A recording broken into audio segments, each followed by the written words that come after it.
Hey there everyone, it's Val, and welcome back to Tolkiencraft II, The Labors of Valentine.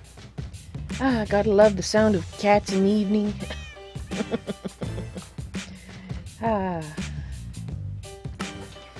Sorry I didn't stream this afternoon. It was that not enough sleep thing again. What can I say? It sucks, and I wish I didn't have it, but one does what one must. Which includes you.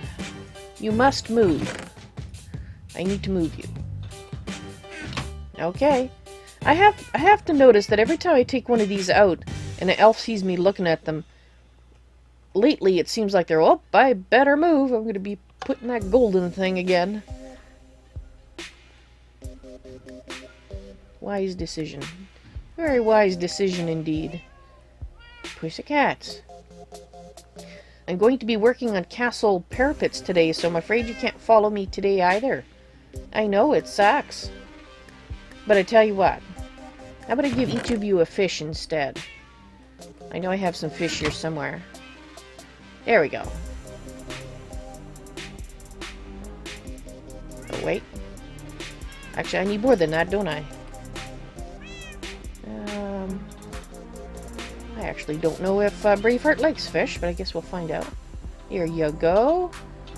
One for Little Me. One for Smoker. Sorry, not you. One for Whiskers. Whiskers, you don't like fish? I could have sworn you liked fish. You're a talking cat, too. I didn't realize that. Yes, I'm here to help. I'm certainly not here to hurt, despite certain people's opinions to the contrary. How about you? Do you like fish? Meow.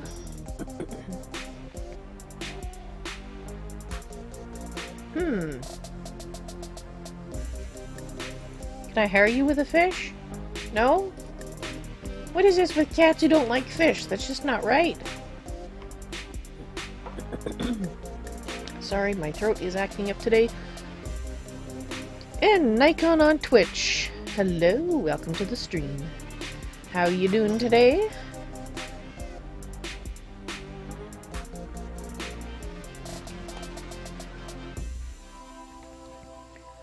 Alrighty.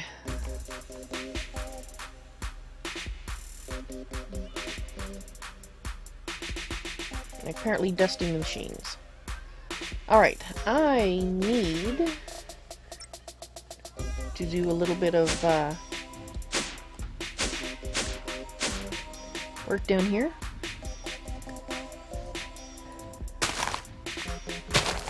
Well, I'm not doing too bad. Thank you for asking.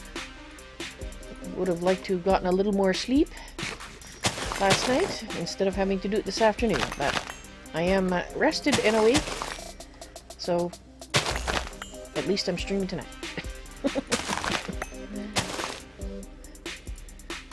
I hope you slept well, Nikon. Because then at least I can envy your sleeping habits.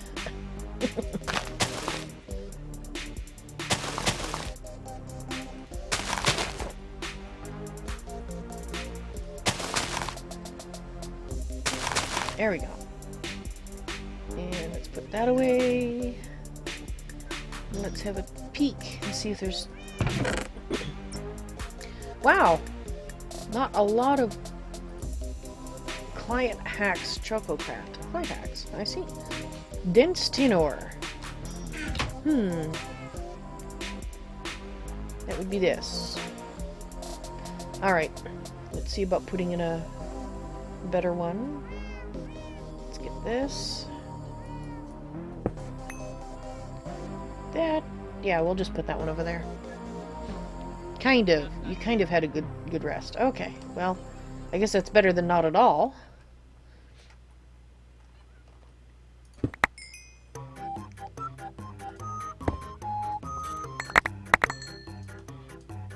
There we go. Right. So that should fix its issue. But it looks like it's done. It might have stopped. So I think I'm going to make a spot check. Put that away. Come on, go away. Oh, it's just a...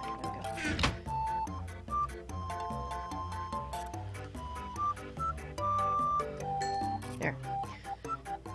Alrighty, let's go have a look, because if it's done, I might as well make sure everything's shut off when there's not something else going on. Because on occasion, things go MIA. Come on, open. And what is that machine? Which machine are you? If you're referring to this is my storage system. This ender chest that I've been opening actually is receiving the ore from my ender quarry. And this is the garbage can that throws away the things I don't want. I have, if I can touch it to show you, I have an automatic ore converter to convert things to similar types. So instead of having 3 types of copper, I have 1. And right now it's not running, and I think that's because my ender quarry has finished processing the area in which it was set to run. And I'm actually doing pretty good in terms of quantity.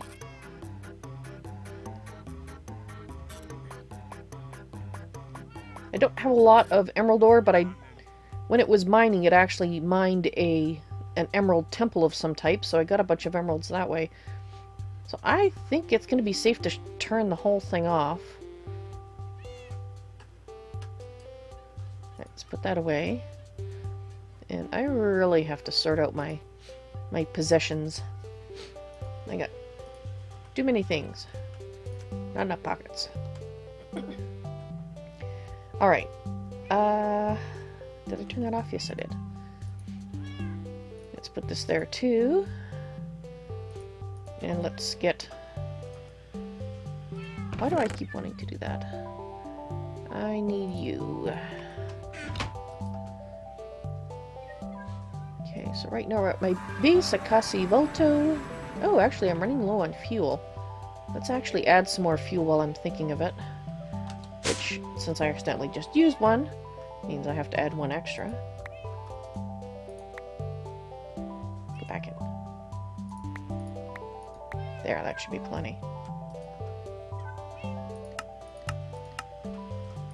There we go. Alright, I need to go to Vals in your quarry. It seems like a good spot.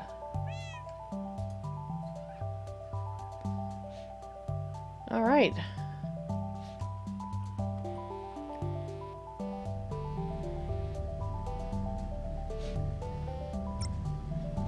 So you're getting power. Quarry has finished. Alright, good. Well, thank you for following. I appreciate that Nikon. It's very kind of you. I hope you've been enjoying the stream. And that's why you followed. Yeah, okay, I'll leave it set up here. But on the off chance I decide that I want to start it up again. But I have a lot of resources and I don't really see the need. So great. Let's get back home.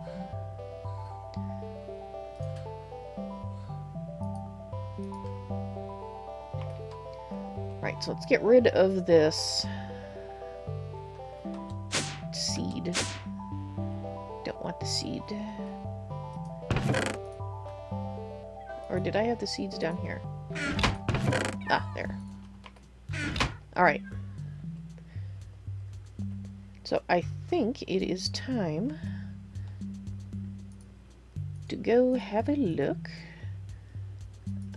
Actually, don't do that. That's just not right. I'm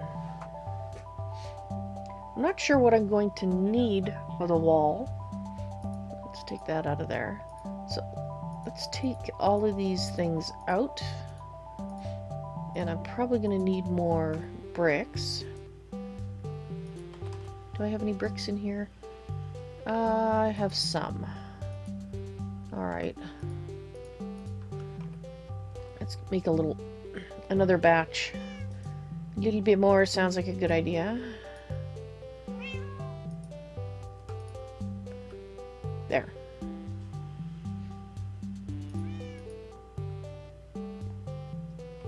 Alright. Now, let's go look at my sample parapet that I started on, which was over here.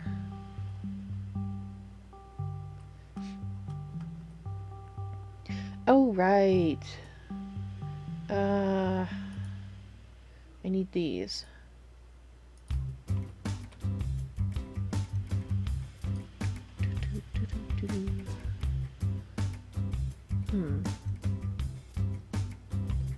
Gonna need more of those, but we know, at least in my current configuration, I'm gonna need them. Let's put that there. Oops. And let's turn this on.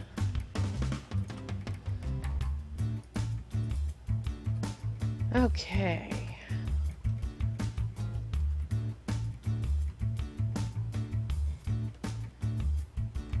Okay, so we know that's going to look fine. What if Alright,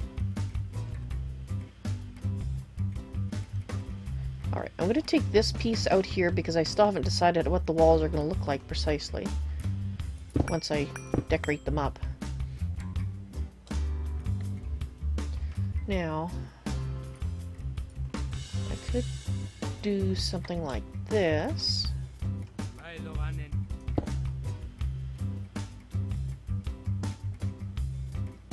We could just go across like that, which does look kind of nice. The other thing I could possibly do is use this as an accent. Let's take this one out.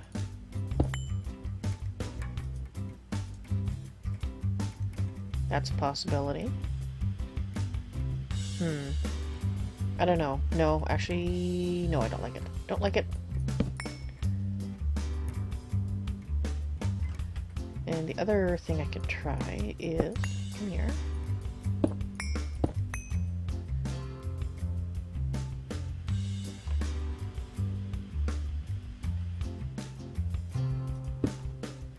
Could do it like this.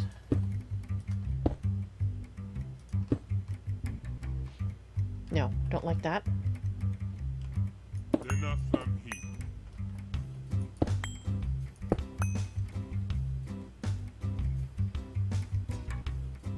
Wonder.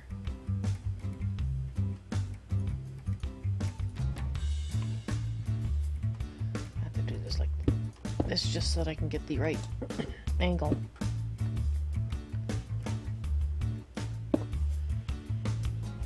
Yeah, like that. But not there. Or like this.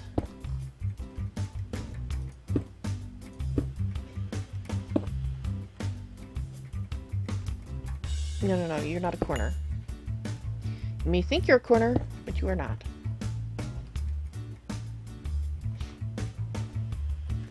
Obviously, it's going to look all boring and flat on this side, but that's fine.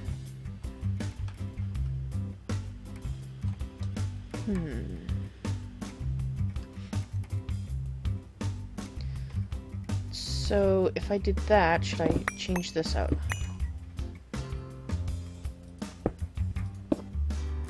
To this.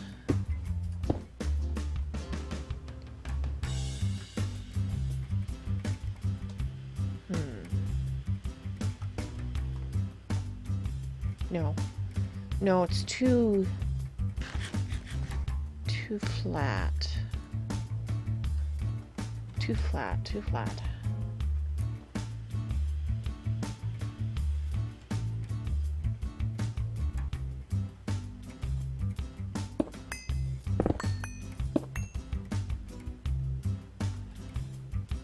Okay, let's put back what I had. Whoops.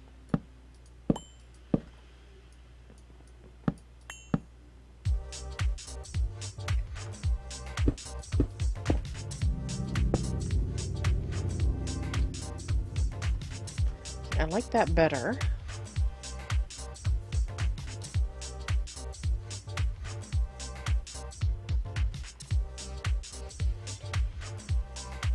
just kind of feels like I need some additional color here with the merc oak, because there's too much of the same color.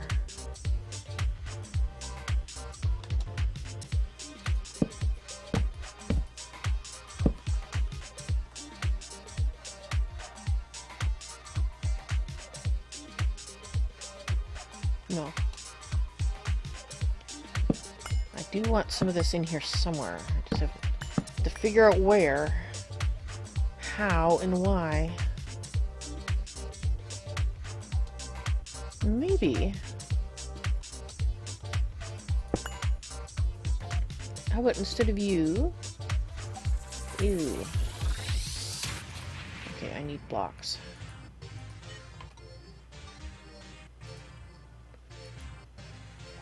Merc. Merc.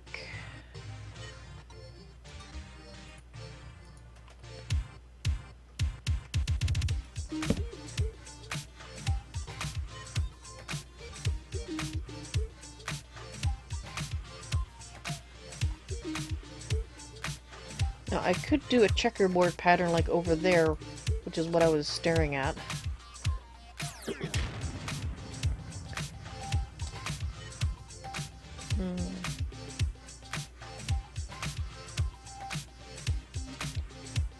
Or do something like this.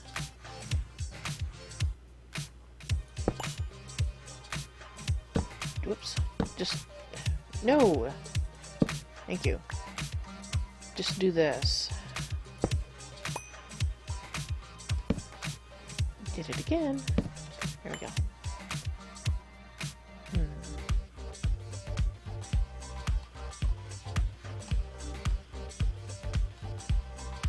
Maybe. We'll try that for now.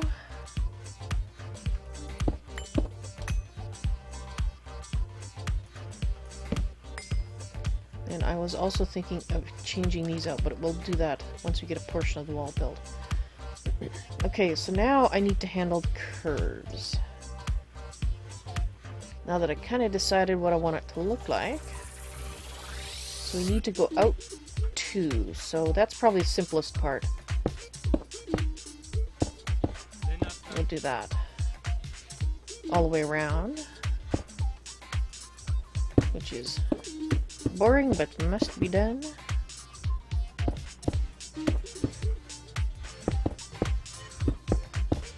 That gives us this, the bases of our parapet.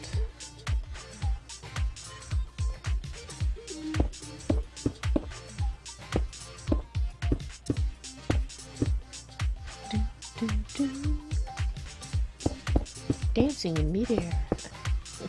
It's amazing.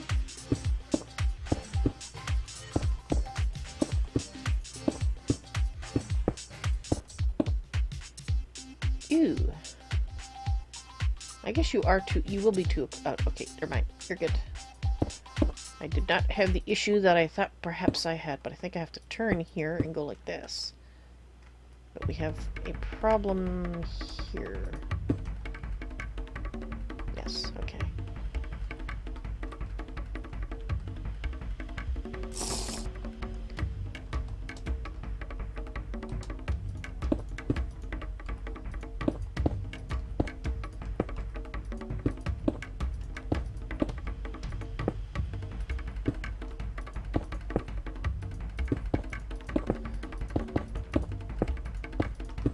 Now I go quiet as I focus.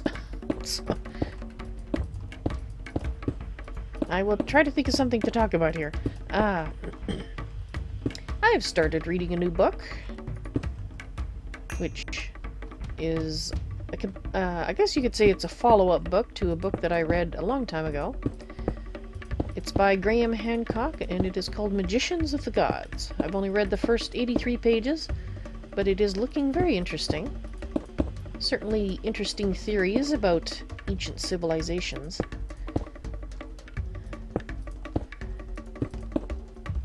And I've always been very interested in ancient times, ancient civilizations, which I think is one of the reasons I enjoy living in Middle-earth so much, because this place has a very ancient history indeed.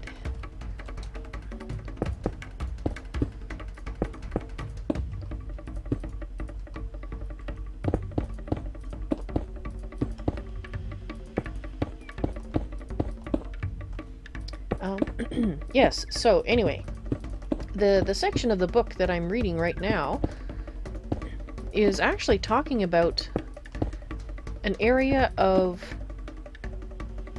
I think it's Washington State, possibly surrounding states. There is an area called the Scablands, and basically it is rock that has been scoured free of any earth, plus dug down deep into the living rock by gigantic, huge, immense flood that happened in a very short period of time, or so the theory goes. Now, not all geologists ascribe to this. A lot of geologists prefer the more conservative approach of saying that, you know, catastrophes don't happen. Everything it changes in the landscape over time by processes we can currently see. However, I can see the point of view that you can on occasion have catastrophes happen which can cause immense changes to the landscape in a very short period of time. It does not seem incompatible to me that such an event could occur. And the Scablands is one of those places where trying to explain it using gradual changes just doesn't make sense, and it doesn't work. So there's this fall. It's called Dry Falls because it doesn't have any water going over it anymore. It only had water going over it during this catastrophe. And this Dry Falls, if I remember my numbers correctly, it extends something like 30 miles, and in one tiny little section of it you could fit Niagara Falls. It's deeper and, you know, about 3 times deeper roughly, and extremely long. 30 miles. I mean, just imagine that, this big horseshoe in multiple horseshoe-shaped swath just going across the landscape as far as you can see. That is, wow. I'd like to go there someday and actually see that. But the Scablands as well, these channels and gullies and canyons dug out in the rock. When you see pictures of it, it looks like a scar across the landscape. A scar that happened about, let's see if I can get the numbers right. I think it's about 10,000 to 9,600 BC, possibly earlier than that, by, you know, another 500 to 1,000 years. But that, I mean, can you just imagine what it must have been like to have this immense wall of water released by what is now becoming more accepted, well, because there's evidence for it. Kind of hard to not accept the evidence, although some people try, for pieces of a comet that broke up and impacted at the Earth around that period of time, 9600 BC. And that's what caused the sudden melt and the sudden water rushing across the landscape in that section of the United States. But this comet that hit the Earth and broke up into many pieces and hit the Earth in many places it caused a mini ice age, basically, called the Younger Dryas, that lasted about 2,000 years. Again, this is roughly, because I don't have the book right in front of me to give you the exact ages. But this ice age was it was so sudden, it started so suddenly, it dropped the temperature so precipitously, and I believe it dropped it lower than the lowest point what they call the glacial maximum. The previous glacial maximum was warmer than what happened in the younger Dryas. Dryas? Something like that. Anyway, that did a lot of very nasty things to human civilization, I can tell you. Because, well, a lot of people were living in areas that were warmer because the glaciers were going away and they were having, you know, good lives, and then suddenly, guess what? Everything's all frozen again. Have a good time trying to fish in the frozen lakes and rivers and grow plants in the snow. So that would have been a very hard time on human beings. Not a time I would have wanted to be alive. Bird, you're not going to be alive if you don't get out of there. Thank you. But I haven't come to it in the book, and I don't know if he covers that or not, but I do remember seeing on the internet pictures of basically the pockmarked scarring that the comet did to the landscape. Again, this is in the United States. That seems to be where the majority of the pieces fell and scarred the landscape. But you can tell, you know, they're circular or circular-ish pockmarks on the landscape. And I read that a couple years ago. So it's actually cool that they're, you know, it's a couple years on, they're finding more and more information about what went on then.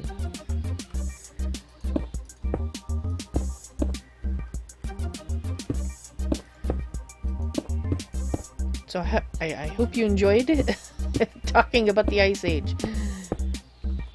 It's something I've always been interested in. In fact, there was a period when I was at university where I was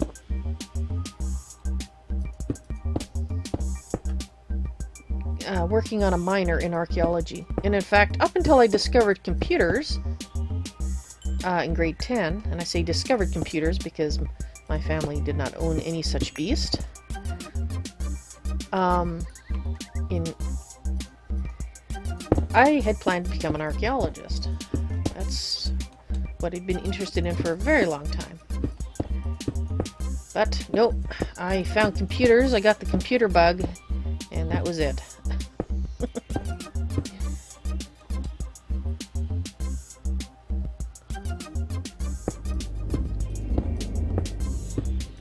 But I think that's one of the reasons that I like building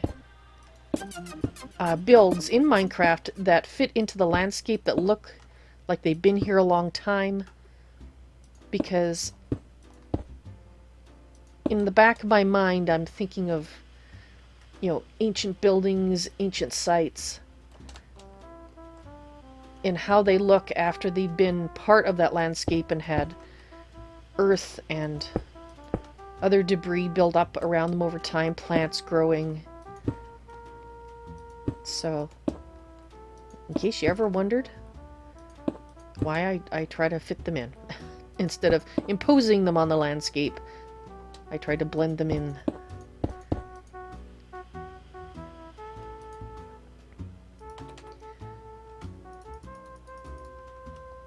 I'm gonna have to make some more bricks pretty soon. Now, Graham Hancock's theories are not ones that everybody agrees with, obviously. When he came out with the previous book I read, he's actually come out with, I think, 3 books. I don't recall reading the middle book, which was about ruins under the water, but I kind of wish I had, so maybe I should try to get a copy. Anyway, point is, the first one I read was called The Fingerprints of the Gods, so you can see the theme, Fingerprints of the Gods, Magicians of the Gods. And at that point in that book, he was theorizing the extinction of an ancient complex civilization about 9,600 years ago.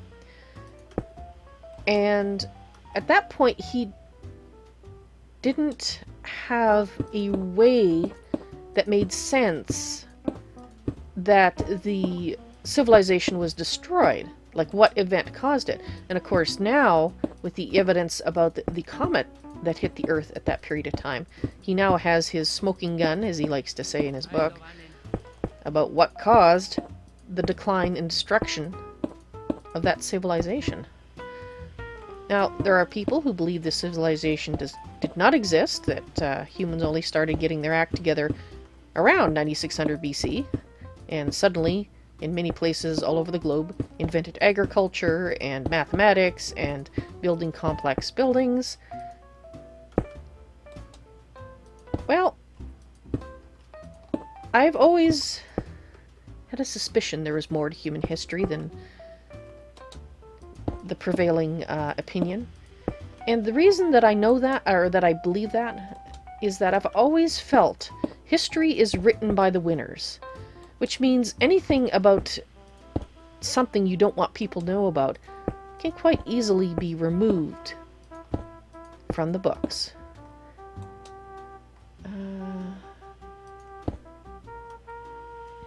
Is that not wide enough? No, that's wide enough. It's here, that's not wide enough. Okay. So, in short, I don't really trust written history a lot, because I always read it with a jaundiced eye and assume this was written by the winners. It is going to have been massaged. It has been changed from what actually happened. Now, it'll have bits of truth in it, don't get me wrong. I'm not saying it's, fabrication. I am saying that things that people didn't like or didn't agree with will have been suppressed. And sometimes you can find that information squirreled away in older documents. And that's how we know about some of the things that we now know actually happened. But that at the time, people, powers that be, are like, no, this is total garbage, never happened. Never happened at all. A good example of that is the Dead Sea Scrolls. There was a scroll amongst the Dead Sea Scrolls that was made out of copper. And the fellow, whose last name was Allegro, unfortunately I can't remember his first name, who first translated this scroll, basically, the scroll was, in very short terms, a list of treasures that had been hidden away from... Which thing was it? The Second Temple of Jerusalem, when it was sacked by the Romans. I don't know if it said specifically that's where the goods came from, but that is at least what the theory was. It was a list of treasures, and there was actually instructions on the various hiding locations where they had been put away for safekeeping from the Romans. Well, I think I'm going to fill you in. Anyway, so the establishment at the time, which was I think it was a religious-based group of archaeologists based out of Jerusalem. I think they were Jesuits, but don't quote me on that. But anyway, from their point of view, the things that was listed in this document were too incredible to believe. So they told Allegro, you can't publish. If you publish, you will be ostracized, we will kick your ass, etc., etc. And so, as a result, one of the religious archaeologists went ahead and published his view, which was this was a fake, this copper scroll was a forgery, everything in there was 100% garbage. Well, that was some years ago, and the current state of belief is that the copper scroll is in fact not fake. The things that were listed in there probably did exist and were just found at later, because they did look at a few of the places. Allegro actually mounted a few expeditions and found, in the places where he was allowed to dig, actual caves and caches and tombs exactly where the scrolls said they'd be. And so now people, archaeologists agree, yes, this is a genuine article. This copper scroll does in fact describe real places, real things. And, well, that's my example of things being suppressed or outright misrepresented because somebody did not agree with what an ancient document said. And that was a modern day, 1960-ish person that did that. So I'm not just talking about ancient times. It happens nowadays. So that's why I always read everything with a jaundiced eye. Now, even Graham Hancock, because conscious or unconscious, he has his agenda as well. But you need to read many sources, you need to collect all the information you can, and then make your best judgment as to what the truth is, because nobody has the whole truth, and some people are actively misrepresenting it. I'm suspicious. Suspicious of it all. Alrighty, so now that we've got that done, I think I'm going to make a bunch of these puppies. And we'll bring those, or put those around the edge. So that means I need to make a lot. A lot. And thanks to BVB's gift of lots and lots of oak wood, we can make lots and lots of wedges. Woohoo! I'm going to have to also make more of this because I think we're almost out of bricks. Brick. Alright. Okay, so 1, 2, 3, 4, 1, 2, 3, 4, 1, 2, 3, 4. There. That should let me create. Yes. Create a yes. That's what I'm going to create.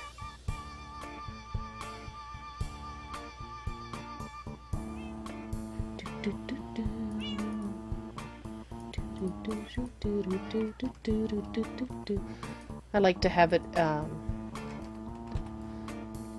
as an even amount, just a little quicker to do. So let's go ahead and make this.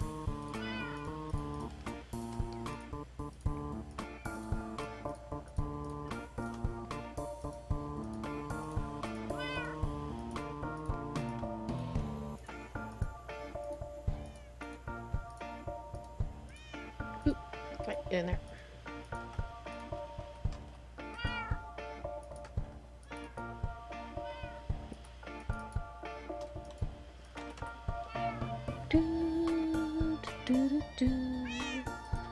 Actually, let's just do this so I don't have it filling up. Yep, gonna need more. Stun, please.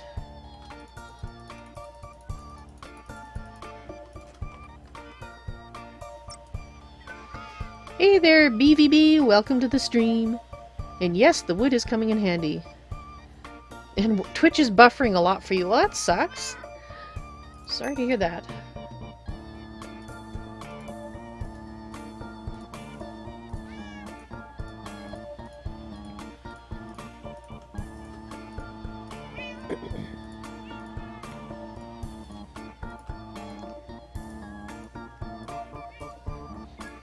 So anyway, about these ancient sites. That's one of the things that makes me sad, is that living in Canada, a lot of the ancient sites I read about, I never have seen, and I probably never will see them, unless I should win the lottery. But I would so like to see them. And for me, the sites that are of most interest, as you may have gathered from what I've just been saying, is the sites before written history. Because again, don't trust 100% of what you read. Everybody has an agenda. Even me.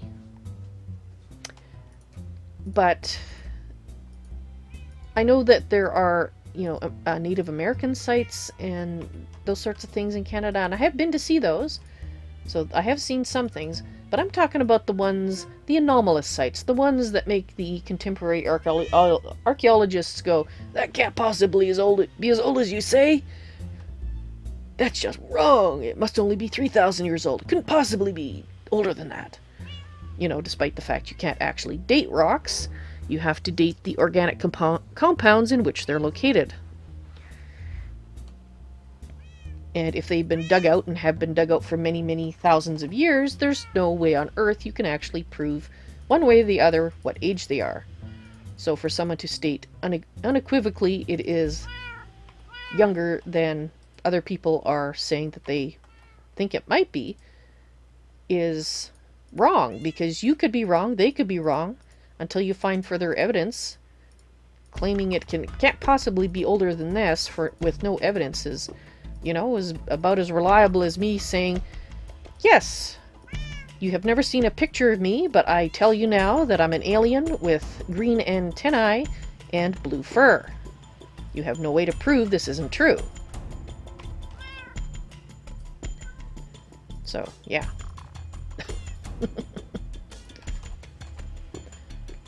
Or that I'm actually a cat. And that's my actual picture you see there in the lower right-hand corner. It's a drawing of me. How are you going to prove that that's not true? Well, in theory, animals don't talk, so... Anyway, you get my point. You really want to go to Egypt, BVB. Yes, so do I. I would love to go there. I would love to go to Gobekli Tepe. I would love to go to a new site, and I'm probably going to say the name wrong. I can't even remember the second part of the name. It's called Gundam, and I can't remember the second part. Sorry, it's a new site to me, and I haven't learned the name properly yet. But it is extremely, extremely old from the evidence that the geologist that's working there has been able to get with core samples back to 20,000 years. They would like to excavate more in order to find out if those dates are in fact accurate. It's in Indonesia, that I do know, because I know the Indonesian archaeologists, the establishment as it were, is trying to prevent this geologist from working there anymore to dig any further, because they're saying it can't possibly be older than 3,000 years. Never mind that he has pulled out worked stone in association, 100 feet down on this huge mound that everybody for many, many thousands of hundreds and possibly thousands of years thought was just a natural hill, but has turned out to be, in fact, a pyramid, a step pyramid. And the lowest levels of it appears to be about 20,000 years old. And I say appears because until it's excavated and looked at it in more detail, you can't say for sure. Which is why, like I said, don't believe everything you hear or read, because people have agendas. And so the Indonesian archaeologist saying it can't possibly be older than 3, so don't give this guy permission to dig. Excuse me? Aren't you at all curious to find out if he's actually wrong? But the fact that he does have actual carbon dates that indicate there is a question, the inquiring mind would say, hey, let's go look. Let's find out the truth. Instead of unequivocally stating we know the truth because we're psychic, and this is what it is. So yeah. Anyway, this site. This is the newest site that I've heard about. And it's not much to look at, to be honest. If you look at pictures, it looks like a bunch of carved basalt pillars. And I say carved because I think they've taken natural... there's a certain natural process that makes basalt form in what looks very much like pillars. But apparently they've taken these pillars, these naturally forming pillars, and have further modified them. And then set them up in building this immense structure that appears to have been built over many, many thousands of years. Again, we need to actually excavate to get more information to find out if the evidence that they have so far is in fact correct. But if it is, can you imagine? 20,000 years ago, people building a monolithic, or building the base of what turned out to be a monolithic, huge, by monolithic, I mean absolutely humongous stones being used in the construction. Step pyramid. I mean, possibly it was never, when it was first started, it wasn't intended to be a pyramid, it was just, you know, a structure, then over time it got turned into a step pyramid. But I'd love to find out. Is it true? Is it really that old? Well, if those establishment archaeologists get their way, we won't know the answer until they die off and the next generation lets somebody dig there. I'd like to know, in my lifetime, please. Is it really that old?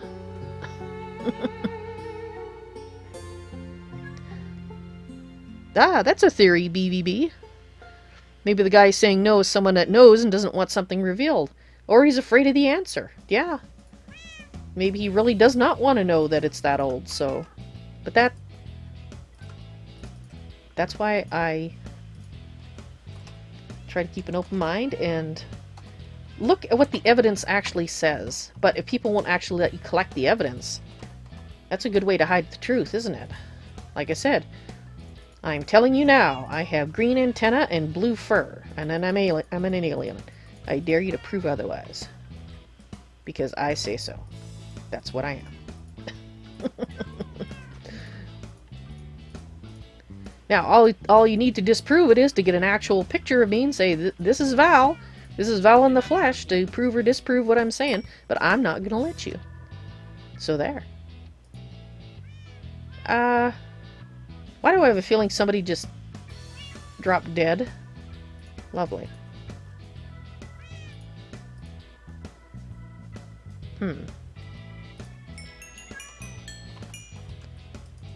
What happened? Someone died. Probably fell off the wall.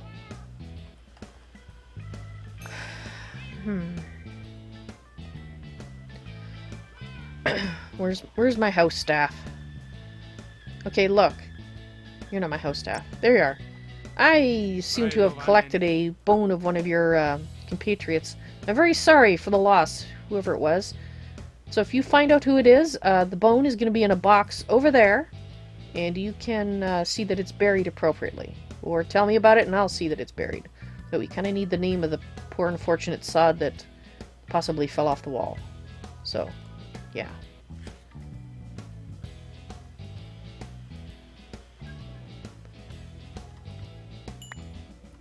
You get suspicious when somebody whose job is supposed to be finding out information suddenly doesn't seem to want it. Yeah.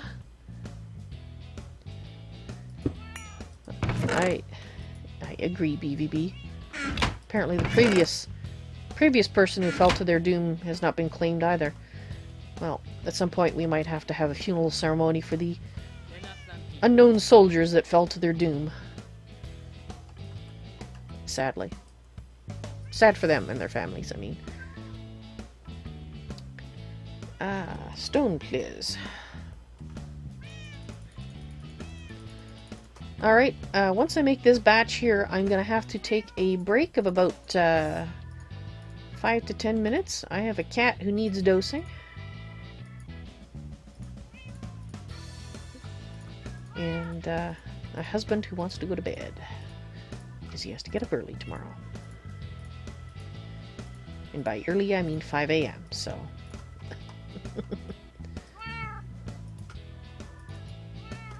Alright, so how are we doing fixed for bricks? 11k bricks, that's awesome. Alright, I will give you some cats to enjoy. Actually, let's stand near the cats, because the meowing will actually very much fit the pictures. And... there you go. There's some cats.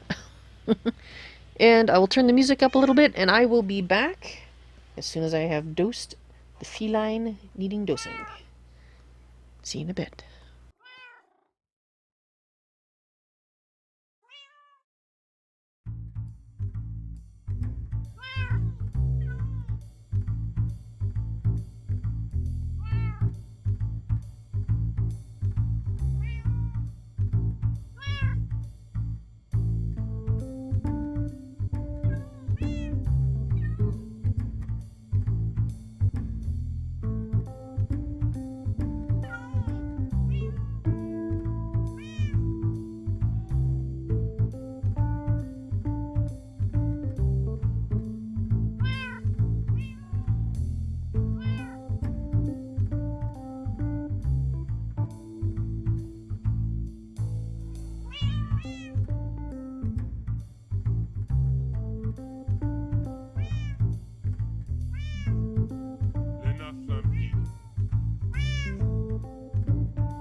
Alrighty. I'm back. You may now flee in terror. Hey, pussycats. Alrighty. So now I need to make a bunch of you. That's not what I want to do.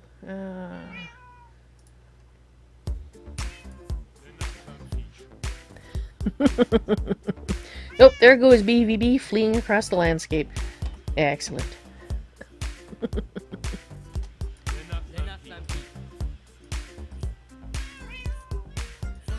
I think I'm gonna need more of those.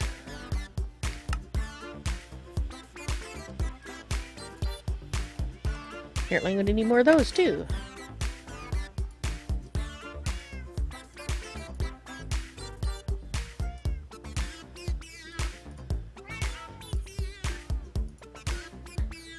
Drop it. Thank you.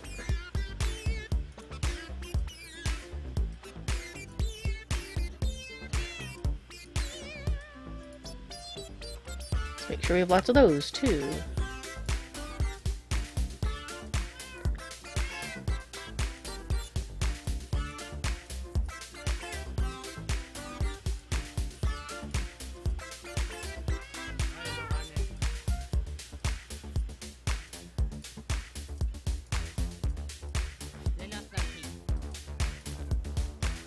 Alright, where are these? Guess we can put some of them in there.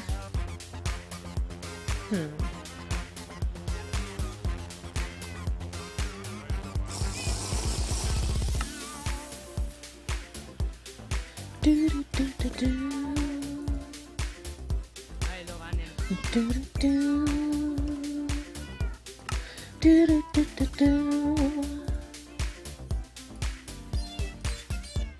All right.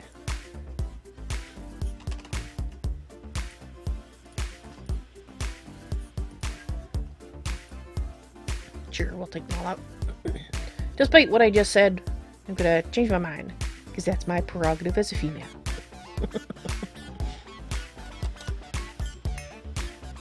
Anyway, speaking of Egypt, by the way, and things that the establishment refuses to believe, i.e. evidence, one of the things that I've always found highly curious was, again, this is a geologist, not an archaeologist, speaking about something geological. You know, go figure. And his name is Robert Schoch. I think I've got the last name right. And a geologist went and looked at the Sphinx enclosure. That is, the Sphinx was originally dug out of a knob of rock. And actually there's evidence to show that it wasn't originally a human head on it. It was some other thing that was recarved in dynastic times. At least that's Robert Schoch's theory. Ew, I might have to work on this part. Doot, doot, doot, doot. Okay, might have to amend this bit. Alright, let me put in the pieces that should remain unmolested. Should be over here. Anyway, as a geologist, he was looking at the Sphinx, which had been dug down, and that's why they call it the Sphinx enclosure, because it's actually got a depression in which it has been, or is situated, because of the rock that has been dug out around it in order to make it, well, big enough to carve into a large lion-bodied thing. Like I said, thing, because there's evidence that it wasn't originally a person. Let's go. That one's probably gonna. That's gonna remain the same. So anyway, as a geologist, he looked at this enclosure and he said, "What does this enclosure tell me scientifically? Oh, look, there is evidence on the edges of the closure that torrential rains at some point flowed and caused these runnels in the sides of the enclosure." Now, I'm not a geologist, but according to this person, who is a geologist, such weathering cannot be replicated by wind. Wind does a different kind of weathering. This was weathering done specifically by water. Now, the problem with this theory, and the reason that the establishment got their shorts in a knot, was because, or over this guy's theory, was because there hasn't been rainfall of that quantity, or at all for the most part, in Egypt ever since the Egyptians were building things. Which kind of lends one to think that the Sphinx is older than the civilization we now call ancient Egyptians. Which of course totally blows the contemporary non-Robert Schoch people out of their comfort zone, because it means the Sphinx is a lot older. Specifically, the last time torrential rainfalls fell was, you guessed it, about 10,000 years ago. So that kind of indicates that the Sphinx, at least the enclosure, and you can't say for certain about the Sphinx itself because it has been recarved. So those particular features have been removed by the restorative work by later generations. But the enclosure itself hasn't, so that's what you can talk about with more confidence, is the fact that the enclosure, which was apparently built at the same time as the Sphinx was, is at least 10,000 years old. Unless you are a contemporary establishment archaeologist who just knows it can't possibly be that old, despite the evidence. So, yeah. And that's why I emphasized that it was a geologist doing this. This wasn't a guy who had, to use hunting terms, he didn't have a dog in the hunt. He didn't care how old people thought the enclosure was. He looked at the evidence and said, how old does this evidence indicate it is? And that's the mindset that I ascribe to myself. You don't go in with preconceived notions about it must be this age and then try to fit what you see around what you've already decided. You have to look at what the evidence is telling you. And if the evidence happens to be something unusual, you check it and check it again to make sure you didn't make a mistake. But you don't just throw away the evidence because it doesn't happen to agree with what the majority of people think. Because if we did that, well, guess what? We'd still think the Earth was flat and the sun revolved around the Earth. Yeah. BVB agrees. Let the evidence speak for itself. So that's why I like reading what some people might consider out there theories.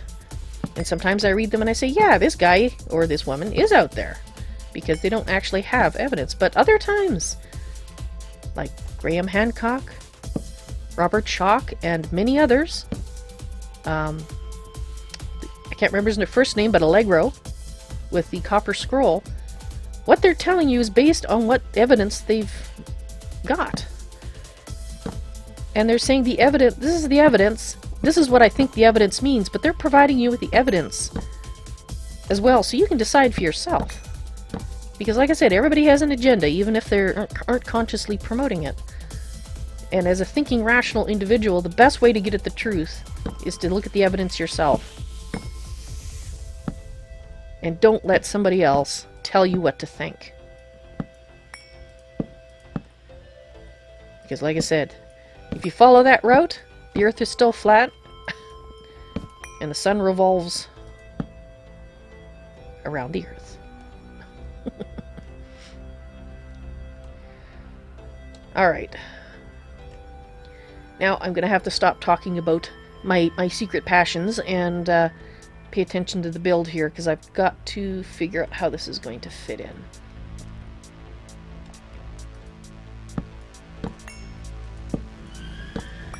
Okay, now, do I have the tool that I need? Possibly, if I can stop dancing to the music, but I can't. Alright, I need the hammer. The hammer of doom. I think it's the hammer of doom I need. There, I have a place to put the hammer of doom.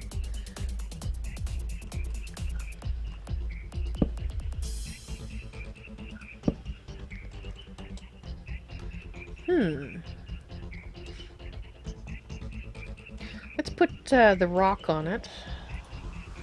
The bricks, of which I have none in my inventory.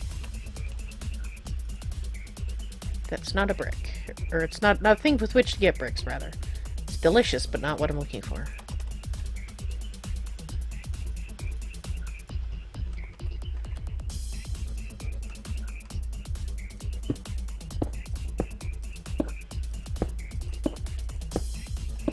Alright. Now there is that. That's... Mind you, will that be covered? I think that'll be covered, won't it? Yeah, I think that's going to be covered. So the fact that it looks wonky up there is not an issue. I don't really care. But then, if it's going to be a block... Whoops. Then,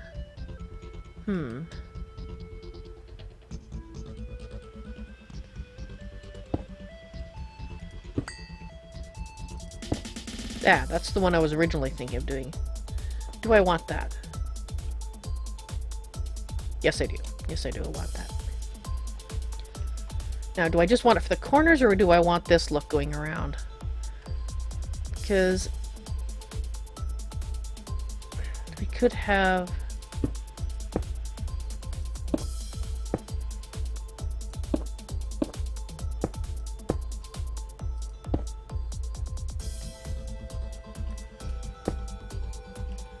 No. Come on. every shape except the one I want? Fine. Go in there. Alright, do I want that?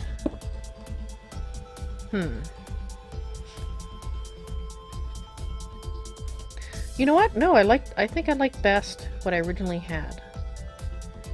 Let's hit it a few more times, see if I can get it to look better with a different shape. No, definitely not.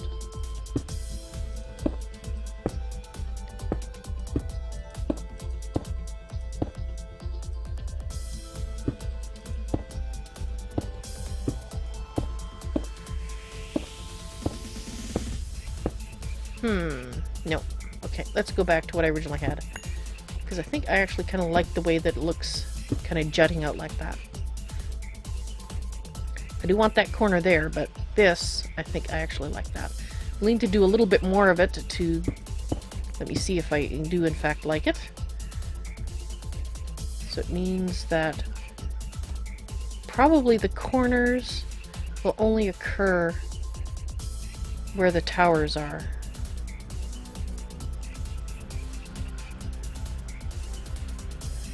Whoops, which means I can go ahead and put these in. The things that I took away. Like so.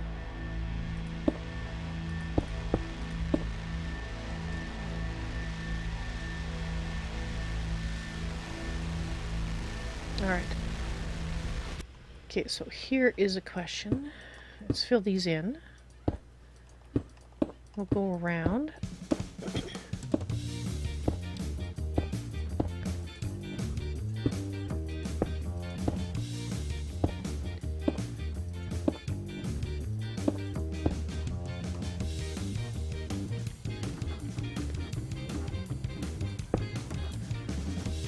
So, at this point, shall we? So if I do this right here, then I have to be able to roughly replicate that across the way. So if I switch it to this angle, starting here, oops, here like that.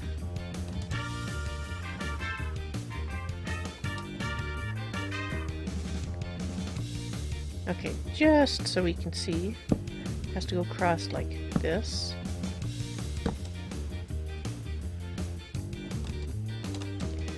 Okay, so this probably go. I'm just going to put these here for posterity purposes when we're doing inside.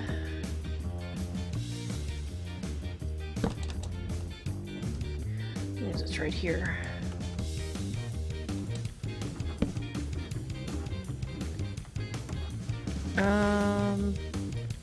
Oh wait, like that? I'll have to go look. Yes. Now, let's count. So starting from the first single, 1, 2, 3, 4, 5, 6, 7, 8.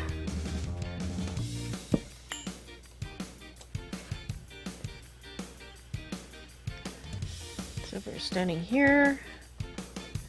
First single. 1, 2, 3, 4. Oops. Counting is your friend. 1, 2, 3, 4, 5, 6, 7, 8. So in theory, that's right here. 1, 2, 3, 4, 5, 6, 7. With 8 being this one.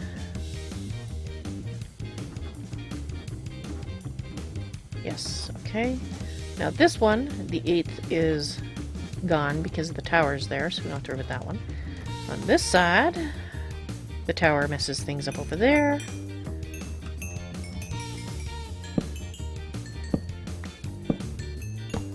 Okay, so again, first single, you have to be kidding me. Well, the trash.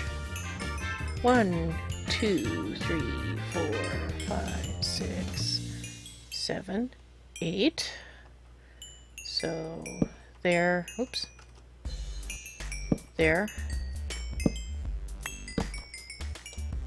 Okay, so let's go back over here and let's recount. I shall recount the story. Nope, nope. Actually, we're over here.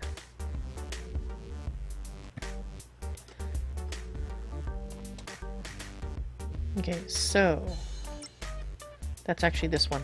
1, 2, 3, 4, 5, 6, 7, 8. Dang it, 9, 10. Fiddlesticks.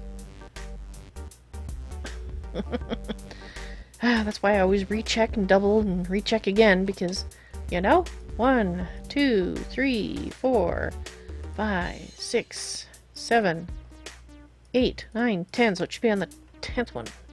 Fressin. 1, 2, 3, 4, 5, 6, 7, 8, 9, 10. So that one's right. At least I didn't mess that one up.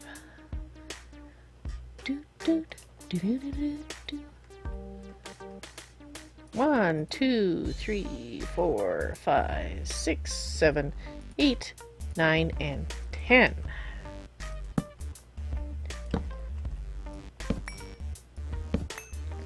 Okay.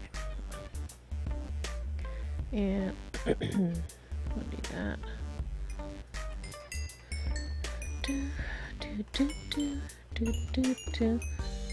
So starting here, 1, 2, 3, 4, 5, 6, 7, 8, 9, and 10. Don't do that. I'm just going to count again because all these things dinging in my face is confusing me. 1, 2, 3, 4, 5, 6, 7, 8, 9, and 10. Okay, good.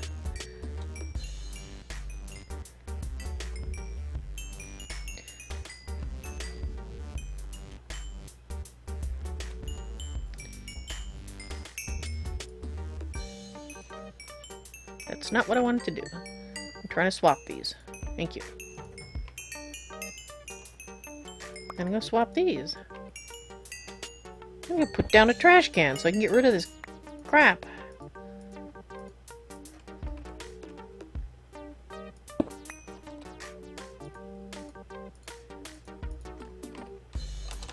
Alright, back to what I was doing before I was so rudely interrupted by garbage. Okay, so first set. So start 1, 2, 3, 4, 5, 6, 8, 9, and 10. And that's just... okay. I'll still do it, just a little different shape than I expected. So I gotta recount. 1, 2, 3, 4, 5, 6, 7, 8, 9, and 10. Yeah, that's right. Okay. Hey there, Dahasnan. Welcome to the stream. Somehow it's always a surprise when I'm online. Well, hopefully it's a pleasant one. Oh, and speaking of pleasant surprises, if you haven't checked for those... Actually, I think you're the only patron that's on right now. Check your patron mail. If you have not already.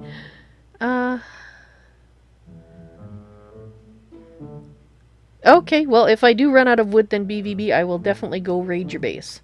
I think I'm good. I think I'm still working on your first gift. It's always a pleasant one. Well, that's good. I'm pleased to hear that.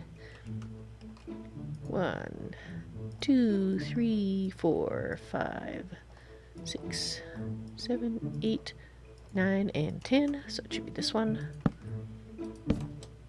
1, 2, 3, 4, 5, 6, 7, 8, 9, 10. Okay, good.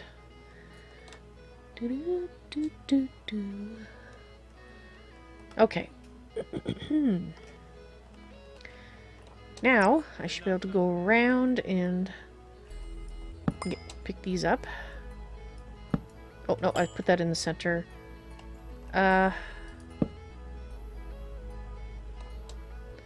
Maybe I should... No, I think the center is probably going to be different. I'll have to see what looks right to me. Just because this switches on this side out here doesn't mean we'll want to do the same thing on the inside. Oh, you needed saplings. So that's why you have 3 million wood now again. I see. Whoops. Ah, so back on the subject of archaeology and things that don't necessarily follow the established status quo. Apparently, the deforestation of the Amazon is probably not an entirely a bad thing, for several reasons. The first reason being is that because they have been taking all the trees off, they have been finding, well, evidence of a lot of urbanization that has been swallowed up by the jungle.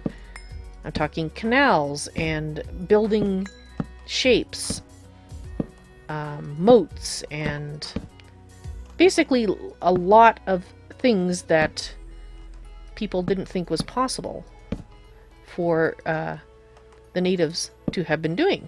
But they did. There was, basically vast city networks. Now, probably the buildings were made out of some kind of wood or something that decayed fairly rapidly. And I say probably because from the evidence that I've seen them talk about, and again, I'm saying that this should be taken with a grain of salt, but from what they've seen, the evidence, was it in the 16th century? Or the 17th century? Explorers that went through the Amazon talked about huge settlements, of 10,000 plus people. And yet, later on, in the next century, when people went by, there was no evidence at all of settlements this big. So what happened to them? Well, they were all wiped out by the diseases Europeans seem to carry with them wherever they go. And that's what we're now finding underneath the jungle. So that means that the pristine jungle that environmentalists talk about may not be as pristine as they thought it was. That in fact it has been managed, well, much better than we're doing, but managed by the native peoples prior to the arrival of the disease-laden explorers. So, very interesting indeed. Hey, Robert, hello! Welcome to the stream. How's it going today? So, yes, I think you're talking about what I said that they're discovering in the jungle, of the Amazonian jungle. And yes, it is indeed awesome, the Hasnan. So, cool. Okay, well, that corner is not going to cooperate as nicely as this corner. This corner was very nice and neat and clean, and this one is not quite so clean. In fact, it's downright a mess. What shall I do with you, my friend? Do.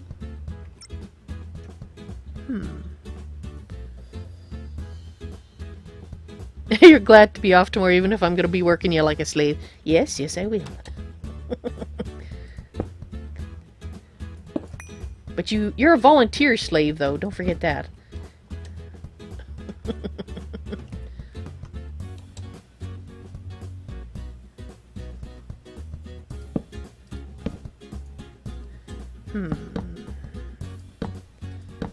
And speaking of which, if you haven't read your patron messages, you probably should do so. Still waiting a few answers from a few people.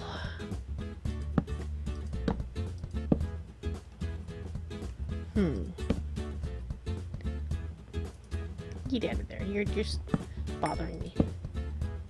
No, that's not what I want.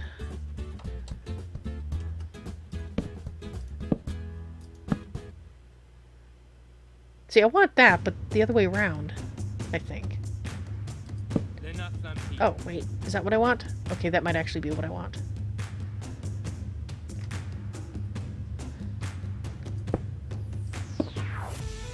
Yes, okay.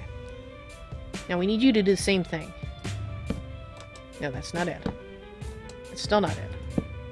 Come on. Do your thing. Do I have to hit you in a certain spot? No. You get out of the mix. You're just being a pain. Messing me up.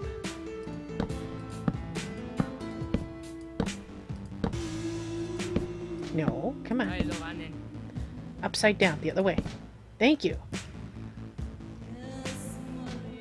I'm sure there's a trick to doing that more efficiently, and maybe one century I'll figure it out, but...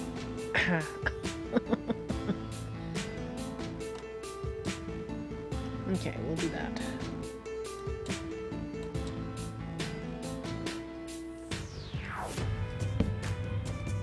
Whoop.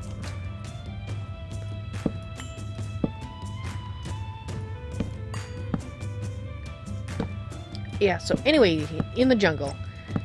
So the trenches and the little mounds and the hills and the canals and whatnot they've all been finding, those are the remains of what was there after the wooden buildings. Like I said, I assume they're made out of wood or they wouldn't have vanished so quickly.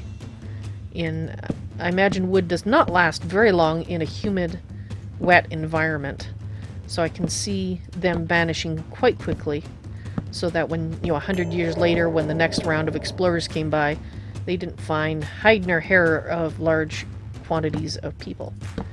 But now we have the evidence they did in fact exist, and it wasn't the guy entirely writing down fiction. So there you see, supporting evidence for an account, and of course, like all accounts, it may have fictional elements in it, but at least it isn't. It obviously isn't 100% fictional.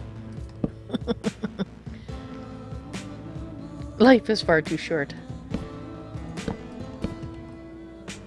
Yeah, I guess it can be said that. Sometimes, though, time just seems to drag. Yeah, I think... Yeah, for this corner, I think we're gonna want...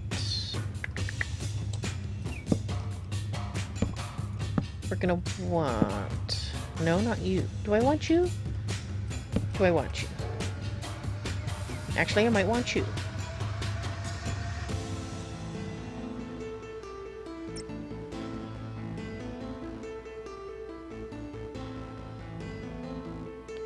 So what's that you're saying there, BVB? You won't be around this weekend starting tonight. Oh, so you're going on a trip or something? Whatever it is, I hope you have fun. Now, do I want that? I think I do. I think I do. Or are you going camping? Oh, I haven't been camping in so long. I do enjoy camping. So, I hope you have a lot of fun. You have to have fun for me too, so that means you have to have twice as much fun as normal.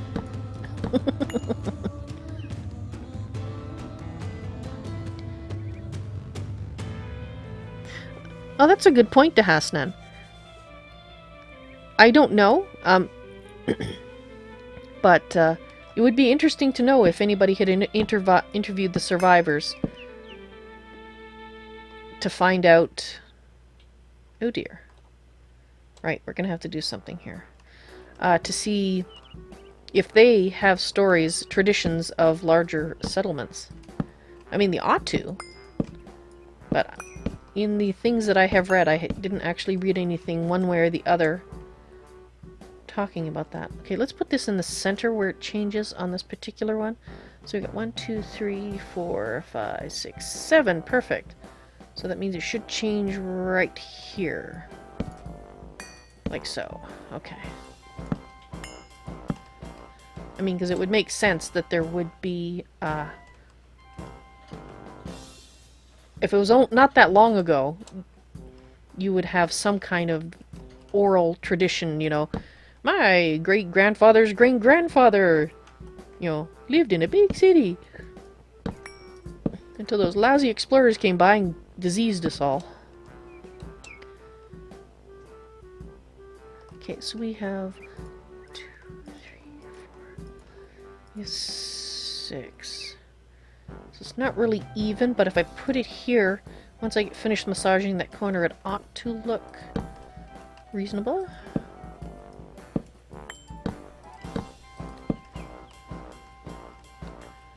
So if we do the same thing on, oops, on the corner, there we go, as we did on the other side, like that.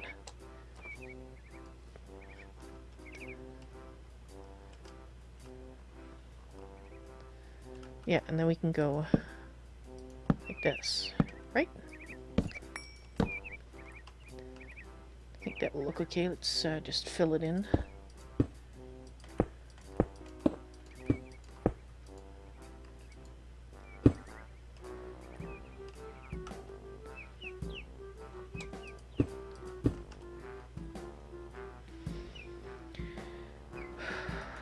No, there's something awry.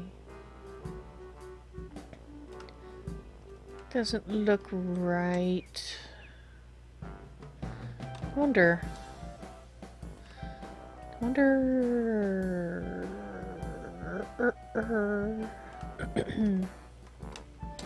Alright, let's take this out for the moment, because you are bothering me. Oops, you're not looking right. So we've got 1, 2, 3, 4. So what if we do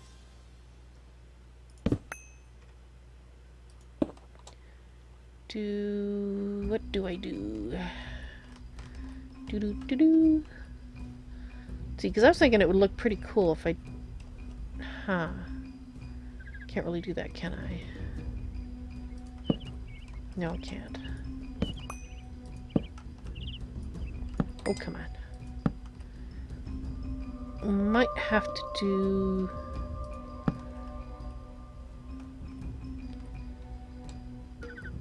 Well, actually, if I change this...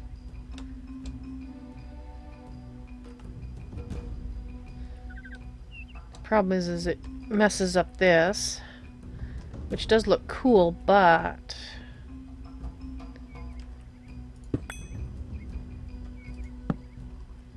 Maybe? Maybe you look okay? Actually, I think that might actually work. Then it doesn't... Yeah, then it doesn't look wonky to me. Let's see, 1, 2, 3. Then we switch, but then we switch back. So what if instead we just do it like this? On this... Oops, on this side.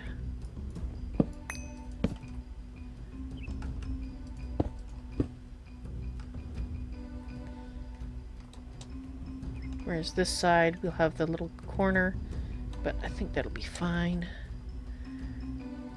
Alright. Oops.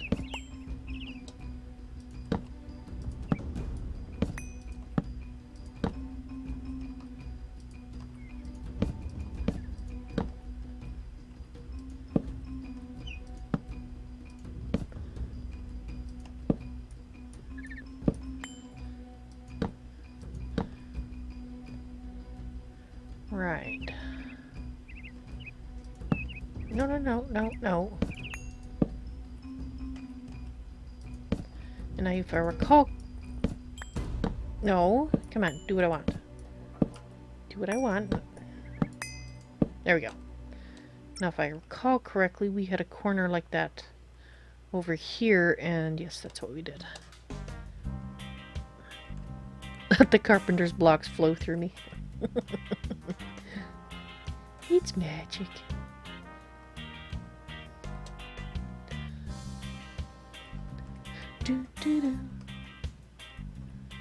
But we have to put one of the fiddly bits there. So you must change. And not like that. Come on, you hack. You're not cooperating. Stop being a hack. try this corner. No, that's not working.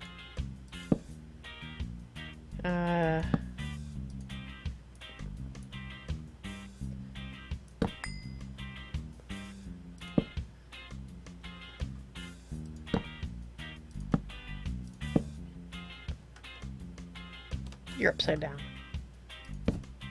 There we go. Thank you. Okay, so let's try that. Hey! Perfect! Thank you for reading my mind for once. That is just absolutely stupendous. Wonderful.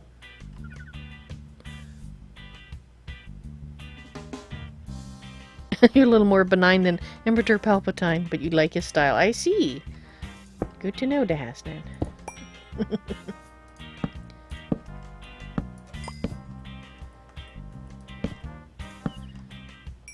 Didn't he have a heavy-breathing cohort, if I'm thinking of the right emperor?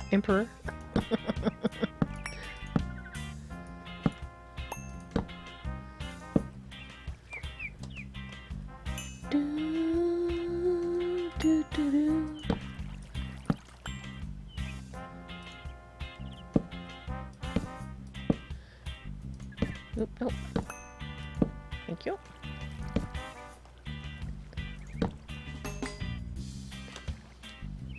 Alright, so just like over there, we have to do the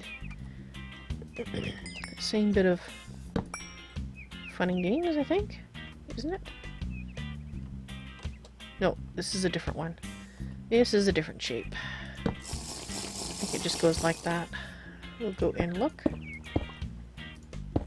a moment. I think it was one over here. Yes, that's what I did. Okay.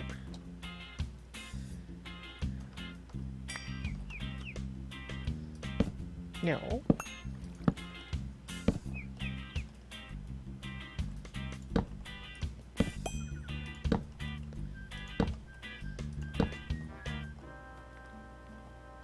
Do do do.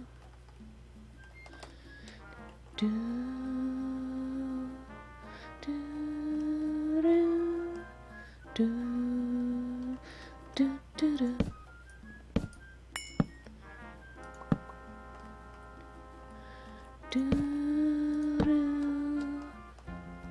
Yas.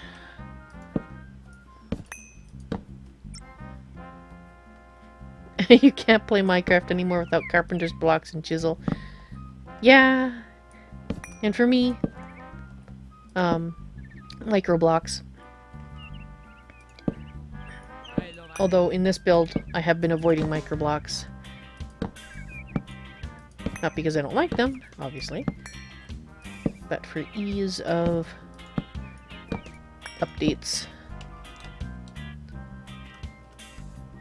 When this base is turned back over to the elves. I learned my lesson with Sarah and Valtras that that is an issue I need to be aware of.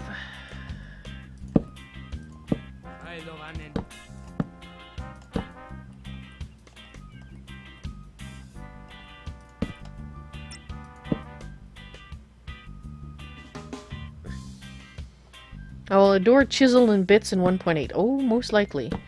I think I know which one you're talking about, and I did go, ooh, when I saw it. Of course, that probably means I'll spend even more hours building. Doing the fiddly bits than I already do. And I look forward to it.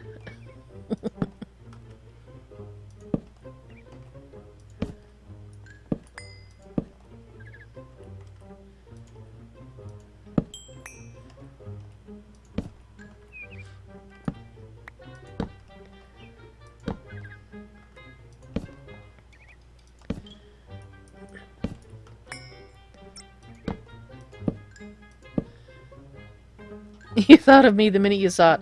I have no idea why you would think of me. None at all when you saw that. Totally strange.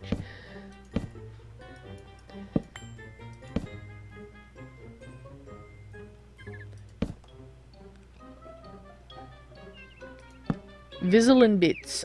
That was an interesting title. Sounds like a Wiener Schnitzel type of meal.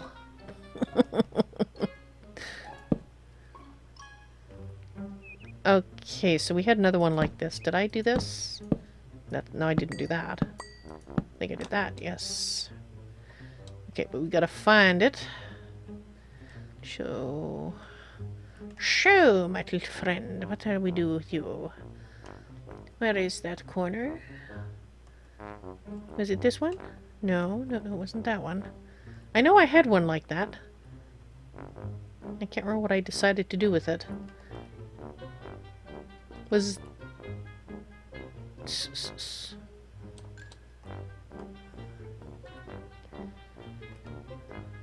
I'm confused. Was it this one? Ah, I think it was this one. So I used... Ah, gotcha. That makes sense.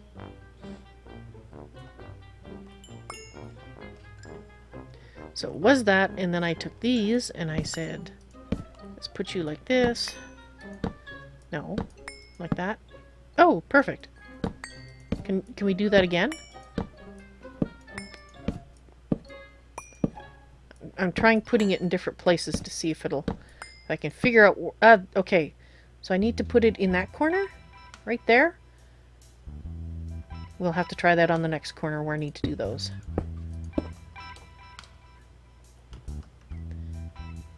Alright.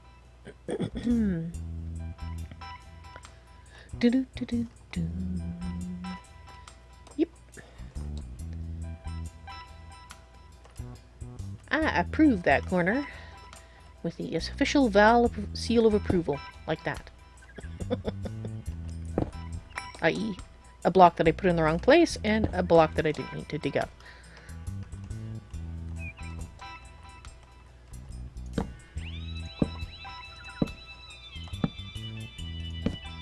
Whoops. Oh, speaking of delicious meals, yesterday, I didn't talk about it, or Avalon didn't talk about it because she didn't have the meal, but I had the best turkey dinner I've had in years, if I did cook it myself. Because since our oven had been on the fritz for so long before we finally were able to afford to repair it, I hadn't cooked anything in the oven. Not a chicken, not a turkey. I made homemade stuffing. We had a lot of different vegetables because that was due to my... Because of my husband's diabetes, we have discovered that if you eat a meal with a lot of different foods in it, like not necessarily eating a bunch of each one, but a little bit of a bunch of different things, it does nice things for your blood sugar level. I.e. the blood sugar doesn't spike or drop dramatically. It is nice and smooth and you feel good. So we had green beans, and we had asparagus, and we had beets, and we had beet greens cooked, and potatoes, and like I said, the homemade stuffing based on my mum's recipe, which I hadn't made for a very, very long time. And, of course, cranberry sauce, which I ate, but my husband did not. And we actually had a friend over for dinner as well. And we sent them home with a bunch of turkey because there's no way I could eat the rest of the turkey by myself because my husband also tends to avoid meat more than I do. And I knew I'd be eating most of said turkey. But it was so good. I like to put a butter and honey glaze on the turkey and my chickens as well. And my husband always picks all the skin off, and me and our guests shared the skin, and that was just so crispy and sweet and delicious. Let me tell you, I enjoyed that so much. Stuffing in a friend for dinner. I asked poor stuff, and she didn't actually get any of it. I'm sure she would have liked that. Homemade stuffing, poor kitty. Yes, there's a little bit of confusion when we have a cat named Stuffin'. But perhaps it'll make a little more sense when I tell you that her name, what's the word, evolved from her original nickname, which was Short Stuff, from when she was very small. I have made tons of cookies, though, yes. Well, not while the oven was broken, but I have made lots and lots of cookies. Yes. And that's something that I need to get into. Actually, I found a new thing that I want to try to cook with. I have no idea how it's going to work. It's actually a mixture of stevia. It's to replace sugar. It is a mixture of stevia and an extract from monk's fruit. The extract name starts with an E, which I can't remember because it's the first time I've ever seen it. And I want to see how it cooks, because... Why are you not cooperating? Do you have to go here? You're just fine. Because if I can make carrot cake out of that, and it comes out with a good texture, then I can make my husband his beloved carrot cake again. And I know that's one of the things he really misses. He loves carrot cake, so I'm hoping that I can do that for him.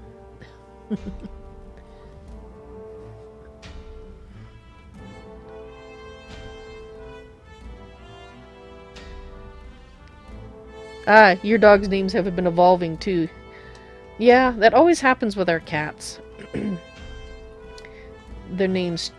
That's why they end up with half a dozen names. Like Valentine is, of course, also called Val, Mr. Val, Young Man. Don't ask me where that one came from. One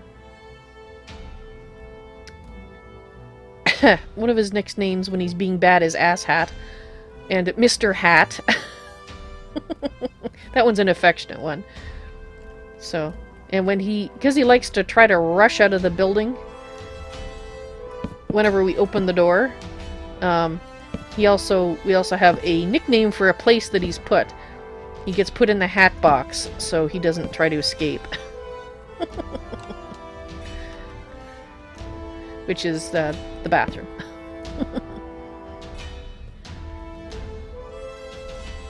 Carrot cake muffins. Ooh. Yes, indeed.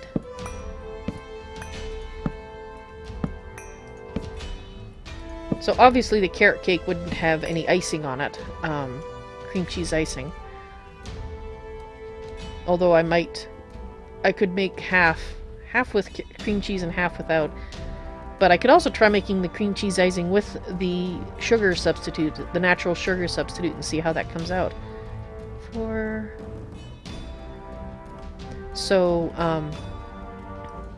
that's possibly a project for next Saturdays, to see if I can make something my husband can have without causing his blood sugar to go insane. 2, 3, 4. 1, 2, 3. Okay, so it's not going to be quite even, but I think it's going to look okay. I think I'll move it over 1, though. Put it here. I think that will look better. Okay. But it is nice to being able to cook again. Even if, now that I'm streaming, I don't have as much time as I used to cook. But, yes, that turkey, let me tell you, I am looking forward to a late-night turkey sandwich tonight with cranberry sauce, and possibly with a little bit of stuffing, not the cat, thrown in. So, yeah.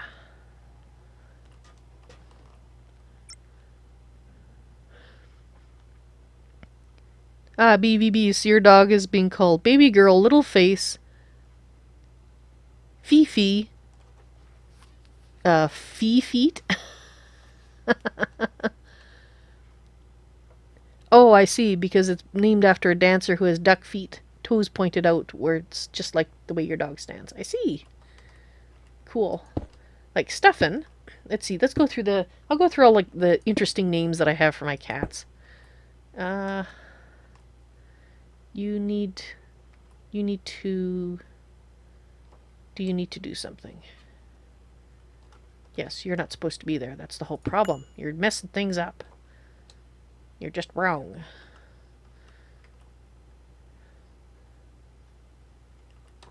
Is that supposed to be like that?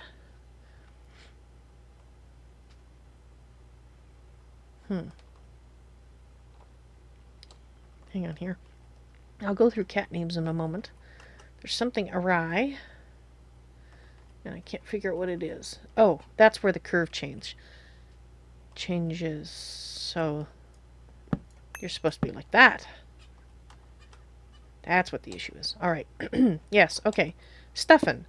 Her official name is Jade, but she never gets called that. Because she has green eyes. So instead, she is Stuffin, the Stuffinator, the Trap. And she hasn't done it so much lately because she's elderly, but when she was younger, she would lay with her belly turned up and look all cute and wiggly. And as soon as you touched her belly, it was like, latch! And she would grab you and chew on you and kick your hand. So she was the Trap. And I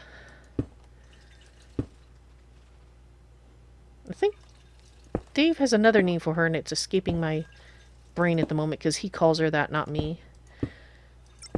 Miss Kitty, of course, her official name is Kitten. Actually, sorry, no, her official name is Sprite. But, you know, she never gets called that. Kitten, Miss Kitty, Goose, Love Bug, Bug.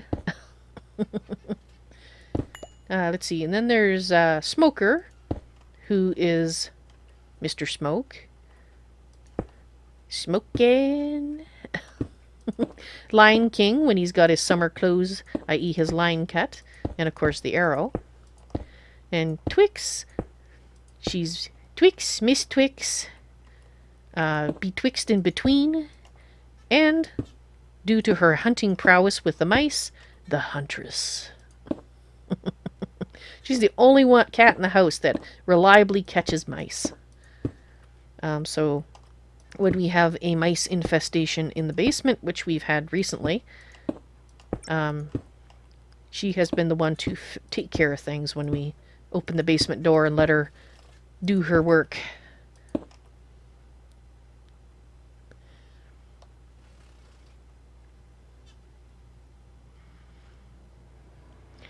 And so, Robert, yours are Teddy Bear and Dante. And the one who passes Loki. Yeah, I remember that happening. Very sad to hear about loss of Loki. And Teddy's name changed. Oh, what was Teddy's name originally? If you just said that earlier, I apologize for already forgetting because, well, I'm so busy talking. Obviously, the memory cells are not working.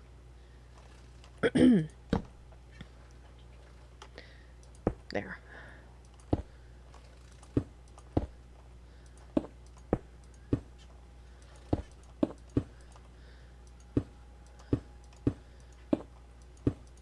Whoops. Darn it.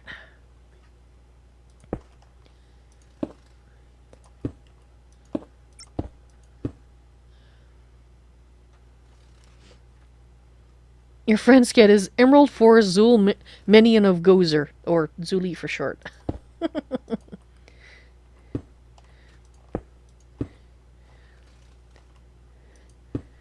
I'm trying to think of one thing that I've learned. That's one of the reasons that some of the cats don't have names, quite as many nicknames, or a name that is their official name that never gets used, is because I learned, finally, to let the cats name themselves. And they do. If you don't impose a name upon them, they'll tell you what their name is. And then you end up without a name that's official but never gets used, so like Jade and Sprite. And you may notice that those are the names of my two oldest cats, so obviously I've learned since I named those. Those two. It was Teddy Bear. Ah, and he just gets Teddy. Ah. Gets called Teddy.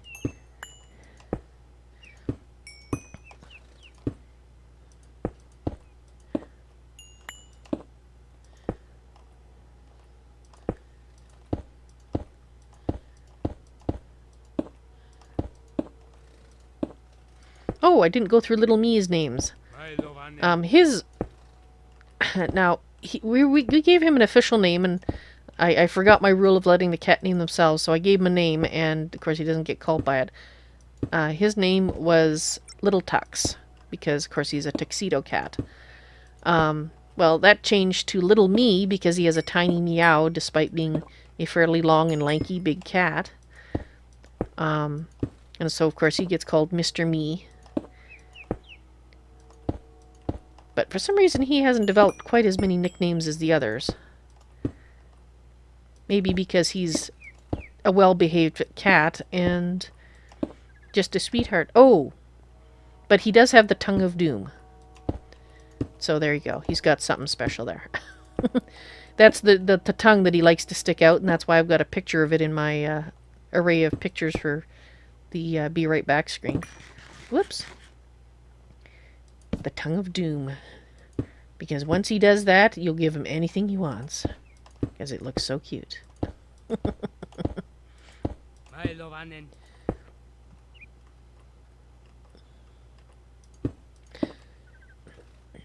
Oh, I forgot. He had a nickname. His first nickname, which he gets called once in a while, but not so much as it used to be, Nose Kisser. Because when he was when we first got him, i.e. when my husband first fell over him in the dark because he was a stray little cold kitten in an October night and brought him home, the very first thing he did when he met me was kiss my nose. And he does that periodically from time to time, so yes, he is also called the Nose Kisser.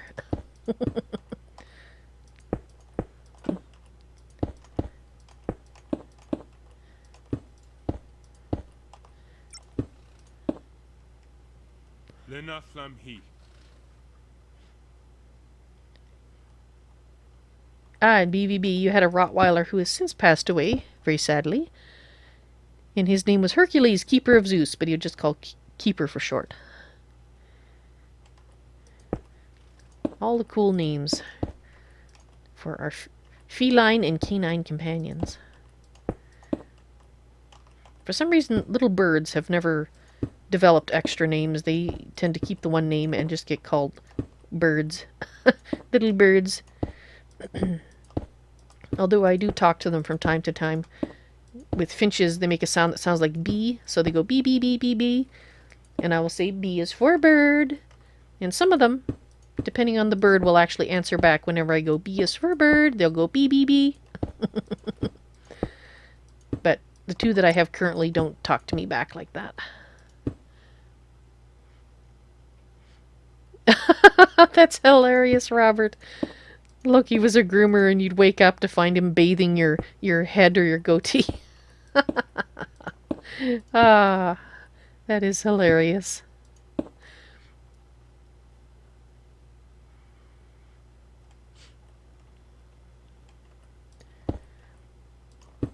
Well, that's cool, BVB. It sounds like you have a special relationship with your friend's cat. If she lets you hold her and things like that she doesn't let anybody else do.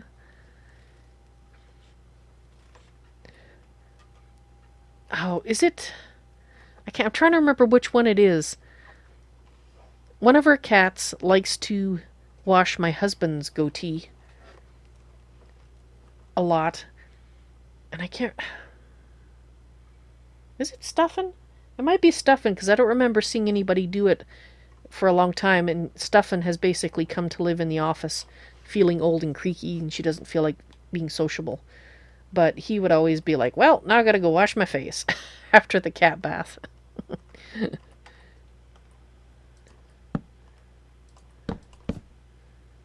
Oh, no, we need to go out first. We need extra... Actually, these can break like this. We need to extend the parapet out. So, does that mean when you get up, if you hadn't planned to have a bath, you... Oh, actually, no, when Loki...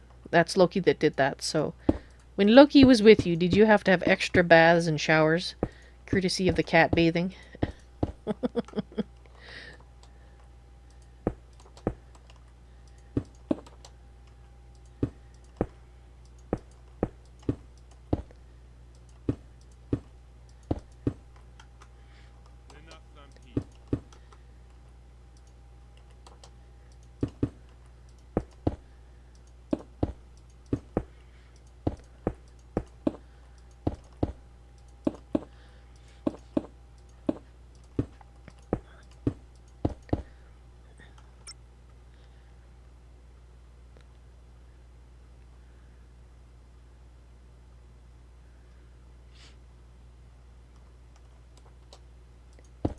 never actually watched the squirrel bathing BVB. I bet it did look cute.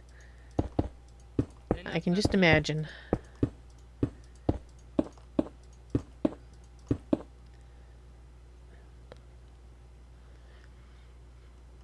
Oh, that's cool, Robert. Part of the reason you keep the goatee is because Teddy likes his head rubbed with it. Well, that's cool. I know Miss Kitty enjoys my husband's goatee as well. She likes to have her head scratched with it too, so it's obviously something more than just one cat likes. Oops, am I out? I think I'm out.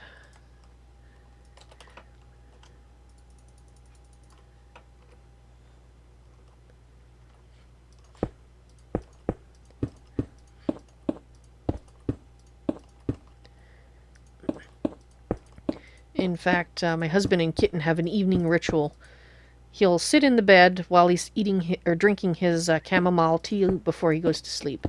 And Miss Kitty will be sitting upright on his lap, rubbing her nose and head in his goatee, enjoying it and purring up a storm. That's their evening ritual. If she doesn't get enough time with this ritual, then she gets all meowy and pesty. So he has to spend about 20 minutes loving on the cat while he drinks his chamomile tea. Miss Kitty and I have slightly different ritual. I'll lay down on my side and she'll curl up under the covers.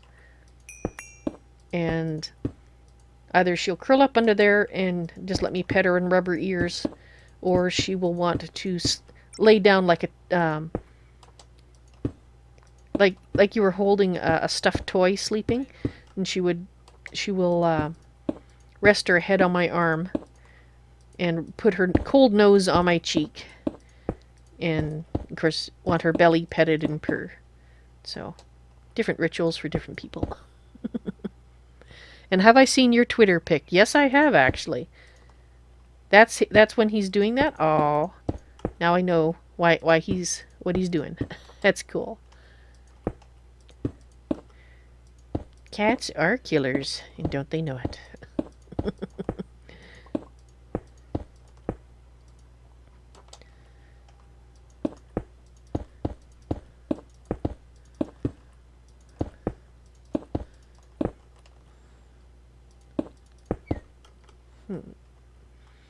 Two and two. Okay, that looks right.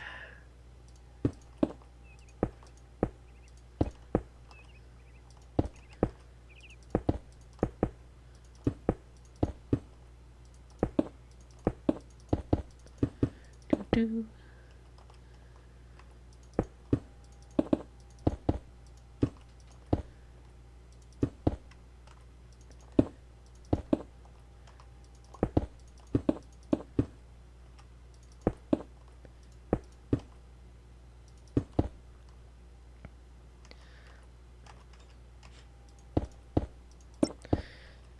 That reminds me of another one of Kitten's names that I forgot. She does also, when she is laying like that, her nickname is Kitty Bear, because she is my teddy bear when she wants to be held like that.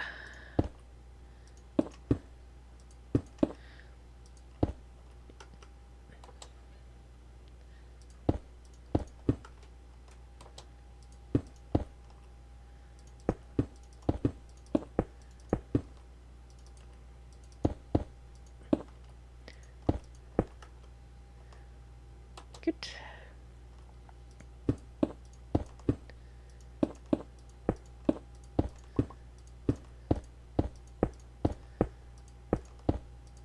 Don't fall off. I don't want to add another elf bone to my collection that needs to be buried. Another industrial accident.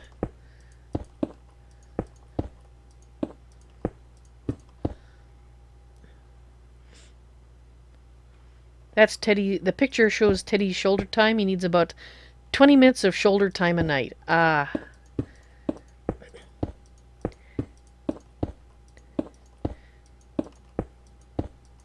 Wonder if 20 minutes is a magic magic time amount for cats. There's Miss Kitty with her 20 minutes with my husband Dave. I've never actually measured the amount of time she smurgles up and cuddles up to me when I'm working with her, or petting her and rubbing her ears. All I know is that if I'm very careful and rub her ears for long enough, it helps her fall asleep faster, because all the blood's in her ears instead of in her brain.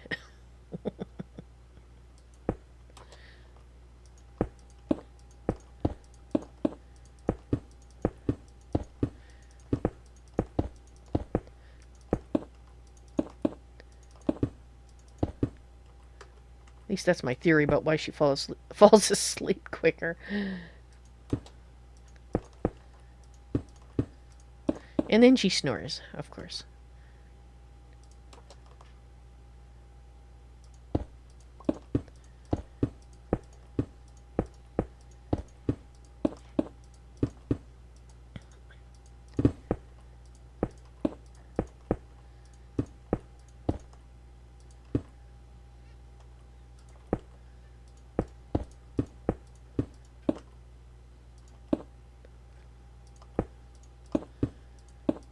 Doo-doo.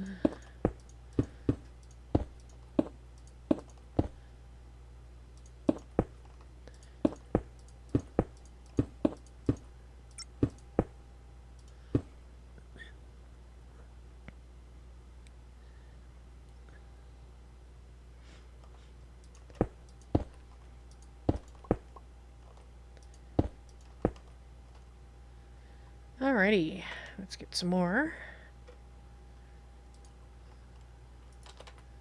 bricks.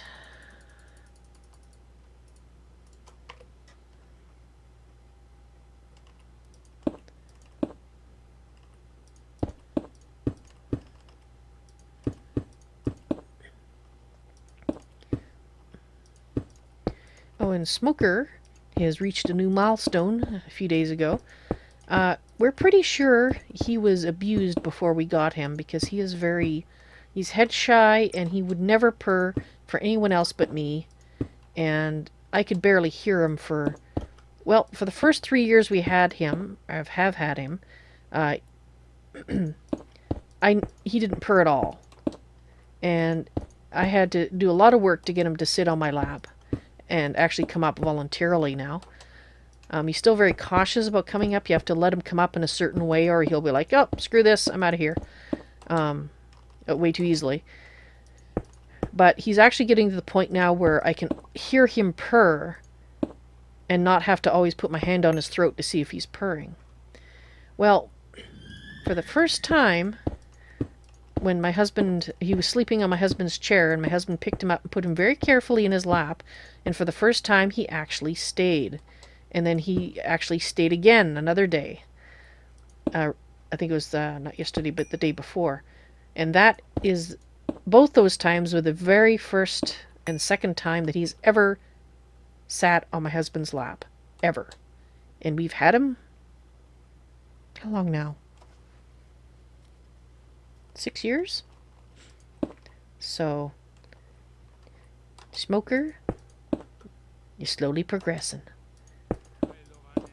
And I would like to personally slap, and if it's a male, kick in the groin, and if it's a female, punch in the breast. Whoever abused him to make him so scared of upsetting people. Because, yeah, you're a cruel asshat, and you need some pain for being such a jerk. Okay, I've expressed that. It did shock my husband when he did that, and he stayed on him. So I told him, keep doing that in another 3 or 4 times when he stays on his lap, because you have to do it very specially. You have to pick him up and not jostle him too much, and you have to put him in your lap very carefully, and then don't touch him until he decides he's going to stay. And then you can occasionally pet him. Now, this is the initial stages. Once he is more willing to stay, then you can pet him more and sooner. But I told my husband if he does this another 5 or 6 times, Smoker might actually decide to come up on his lap on his own, as opposed to being lifted and placed there because he was already sitting on the chair. Because that's how it worked with May. Now, like I said, he's still very cautious when he gets up, so if he's jostled too much when he jumps up, you have to let him settle himself and decide where to go. You can't help him, or he'll just leave.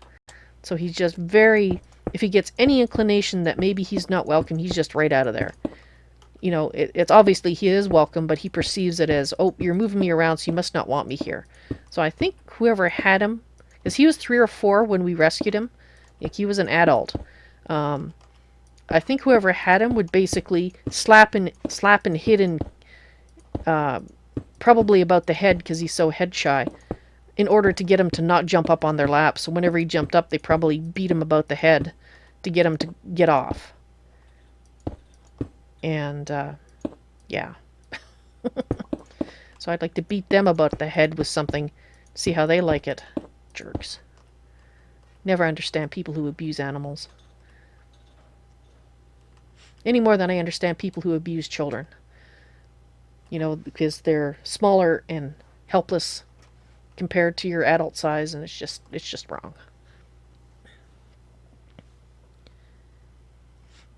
And I agree, BVB. Abusing animals should have the same punishment as abusing a child.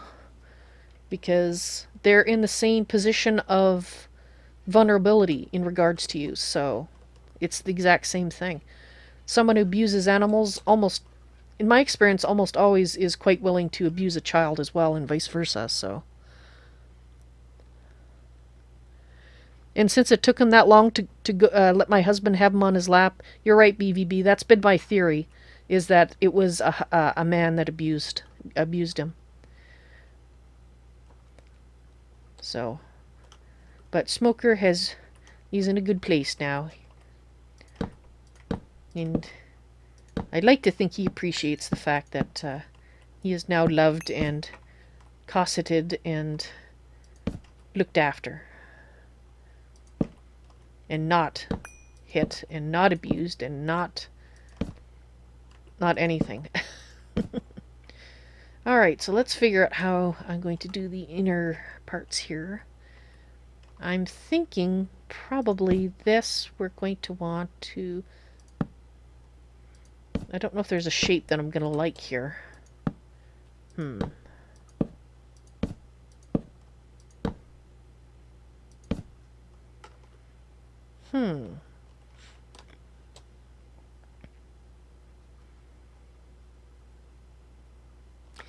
know, I think for this particular one, I think we'll... No, not that. We'll go with that. Okay.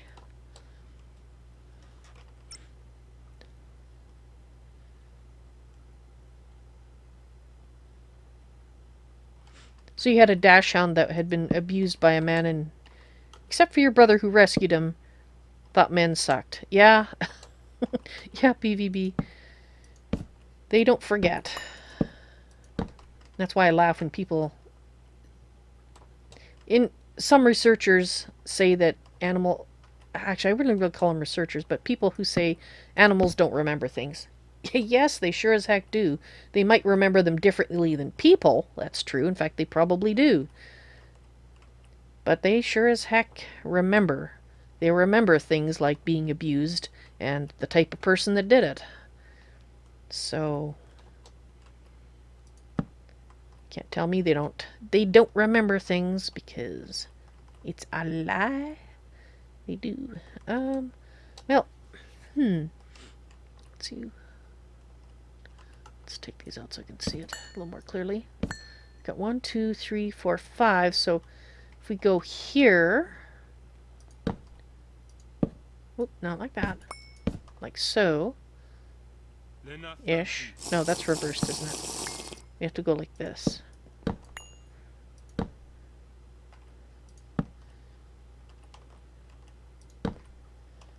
So, how is that going to look? Terrible, since they're upside down. That looks absolutely terrible. No, you're still upside down. Quit it. Behave.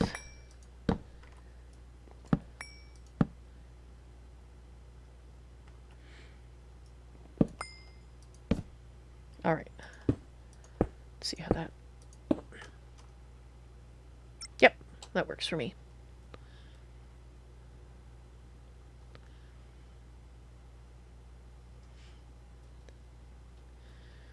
And that's true, BVB. Maybe in those studies where they're claiming animals don't remember, maybe because they're like, screw you, I'm not cooperating with you, just get the heck out of here. So I have obviously extrapolated on what you said, but yes, I agree.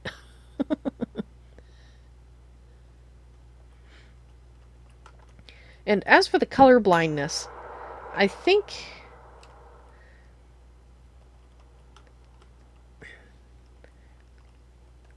I've always wondered how can they tell what colors can be perceived. So I've always kind of taken that with a grain of salt too, because they I know depending on the animal, they like like cats. Cats' eyes are designed to see movement. They're not designed to look at static objects. They're designed to see movement because they are evolved to hunt mice, which of course they're looking for movement when they're waiting at a mouse hole or whatever, and when they see the movement then they pounce. So they're attuned to that. So that really doesn't have anything to do with color. So yeah, I've always wondered. But yeah, I mean, the studies that I read said that the colors that they can perceive a different. It's like it's a different set of colors, but we call it colorblind because they think they can't perceive all the same colors as we do. But I don't know. 1, 2, 3. So this one. No, this is. Oh, this is different. Is it different? I see. I see. Set the blind person. Well, it's in the center of the wall here. So anyway, yes, I've read those studies, and I've also had my questions about the BVB, about the what colors animals see. Okay, so we got 2 and then 1 and 1, and then we go around the corner. So you have 2 and then 1 and 1, and then we should go around the corner. Right?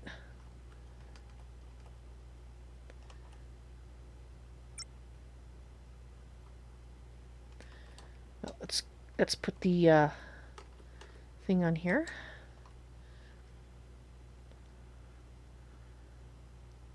Oh, that's interesting. Your dog preferred green toys, so if given a choice of an identical toy, she'd pick the green one. Actually, it's funny because whenever I buy new toys, well, I always say I'm buying them for Val the cat because he's the one that plays with them the most. Well, Val's NoisyToys. And he also is the one that usually takes a new toy and plays with it first. And whenever I give them new toys and I have more than one of the same kind but different colors, I'll let him pick which one he wanted. So for example, we just bought him a new squeaky toy that has a bell on it. Looks like a mouse. It's got some feathers on it and it's made out of some kind of silicone.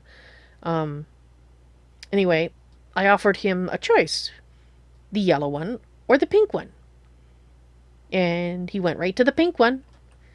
Didn't even look at the yellow one. So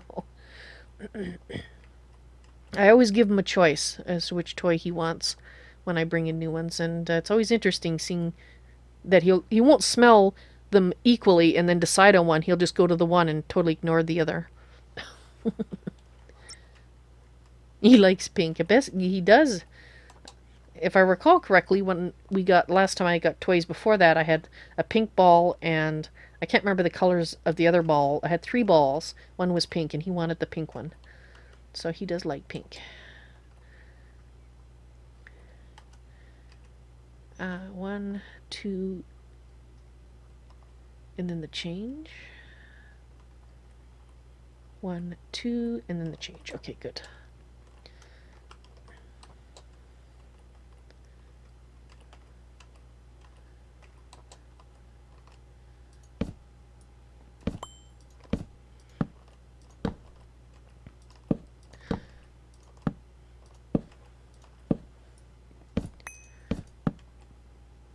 There was one study that I read about cats about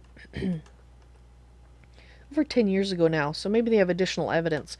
But it was talking about the different ways the cats hold their tail to communicate with the other cats. And so one of the shapes was sort of curved like a question mark, and then they run around the house with their tail curved like that. And the study called it the follow me tail. And in my observations, of course, totally anecdotal, it is in fact the follow me tail. If you see a cat running around like that, they're being playful, and if another cat chases them, then it's playtime. But if they have their tail in a different configuration and a cat chases them, then it usually ends in a fight. So I always thought that was pretty cool. So when I see a cat running around, I always look, do they have a follow me tail?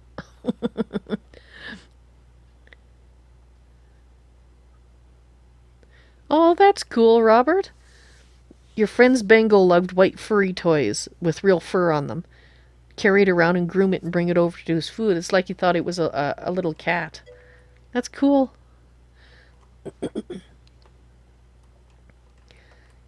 Those cats, they're so cute.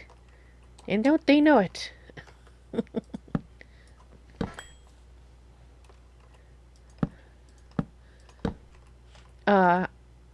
When I was younger, I had a cat named Spice. And she did something similar as what you described with the Bengal and the white fur toys. Her thing was socks. Bundled socks, you know, when you folded them up to put away.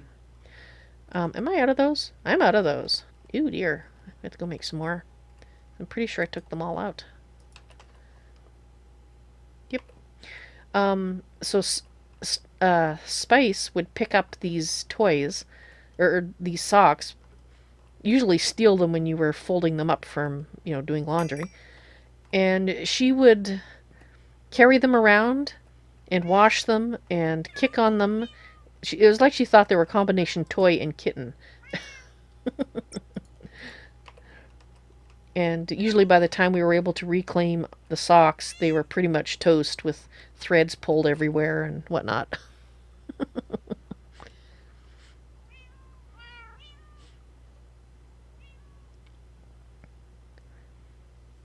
Aw, that's cool, Robert. He knew to keep his the Bengal knew to keep his claws sheathed when he was playing with people, but he would take a round out of his toys.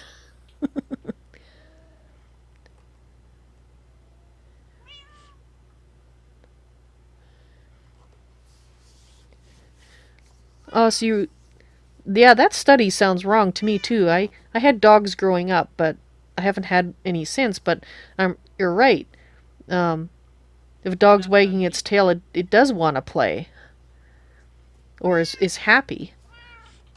For that study to say the dog didn't trust you, that that person was out to lunch.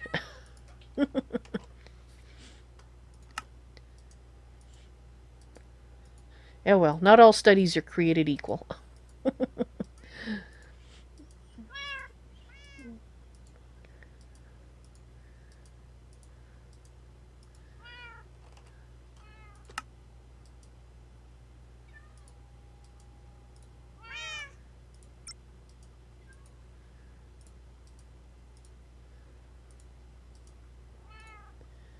Alright, one more. Now we'll see how that does.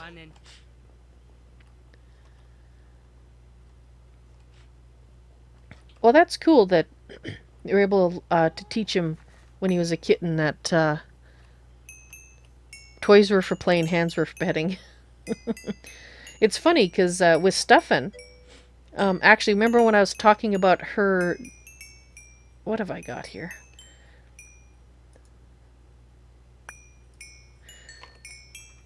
When one of her nicknames being the Trap? Well, that only actually applied to my husband, because she soon learned with me that if I went to pet her belly, because she also likes her belly petted, so that's why the trap was so effective, because sometimes she was a trap and sometimes she just wanted her belly rubbed. Is that if she wanted her belly rubbed, if she did anything trap-like, I immediately took my hand away and ignored her. So she soon learned that for me, the hand wasn't to be chewed on and kicked on, etc. And I kept telling my husband that, and he just kept doing it. So then when he complained about her activating the trap on his hand, I'll be like, well, I managed to teach her that I didn't want to have scratches, and so anything to do with the trap was not going to happen. But yeah, so apparently they can learn it based on the person too. Based on Stuffin's anecdotal evidence. She learned that my husband let her get away with it, but I didn't.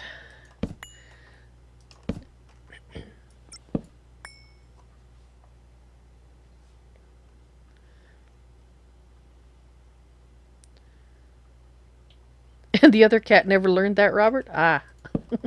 I think it depends on the cat. Well, to be quite blunt, some cats aren't so bright. We love them all, but sometimes they're not as bright as other cats, and it's a little more difficult for them to learn things. This one. I think it's this one.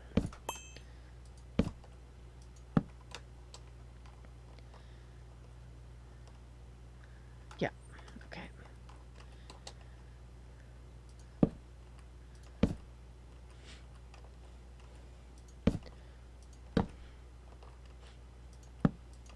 Oops.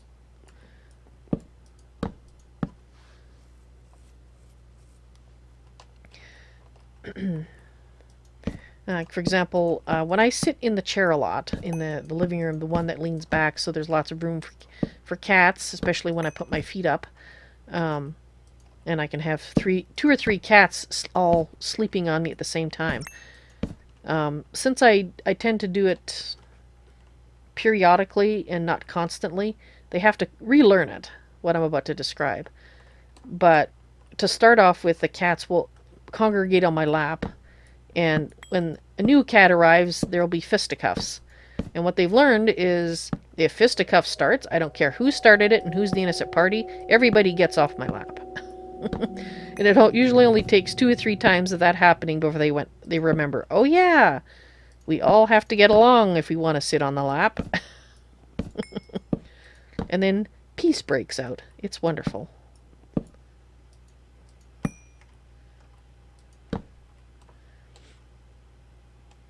Now, if I only had 2 cats, it probably wouldn't be a problem.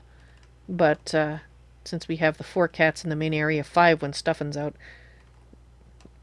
we must have rules of order.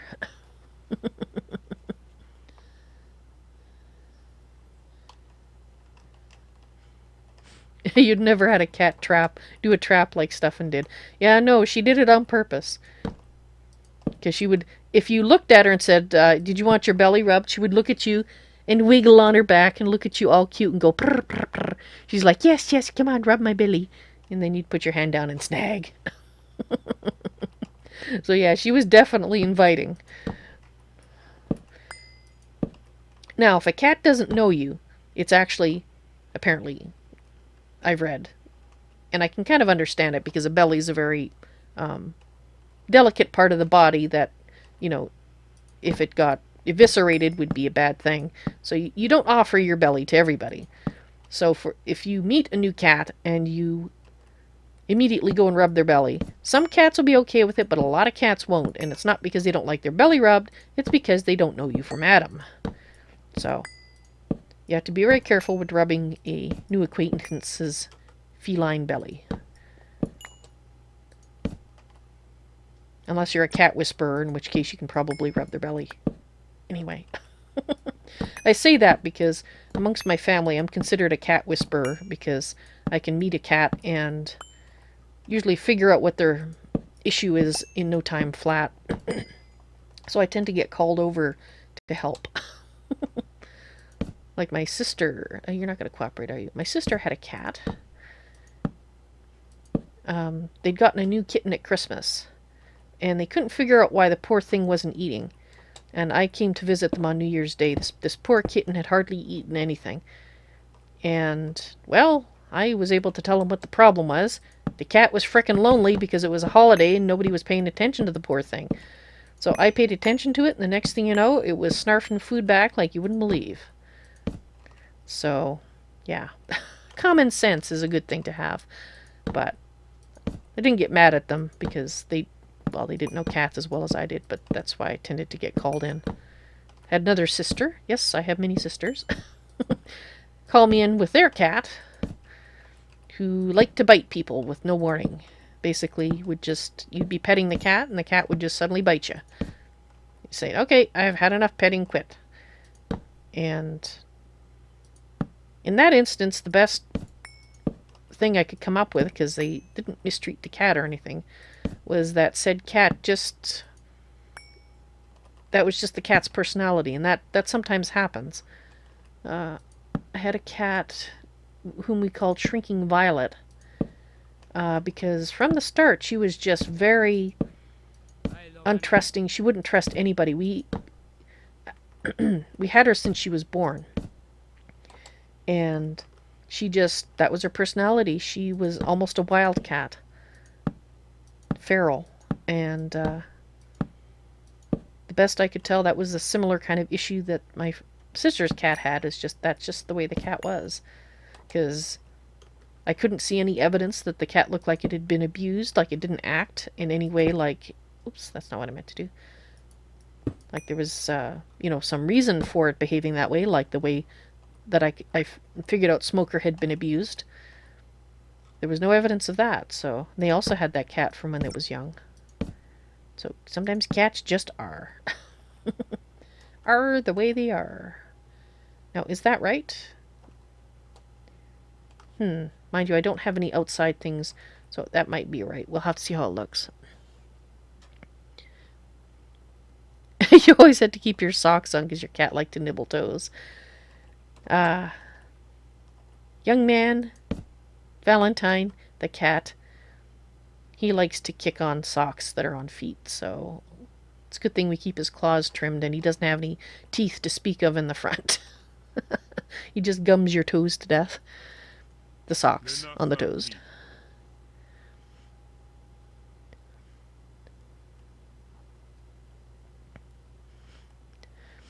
So you had a very smart pit bull, did you, BVB?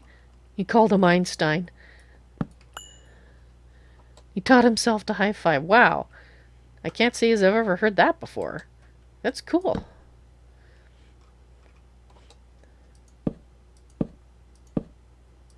Mind you, animals are pretty good at teaching us to do things.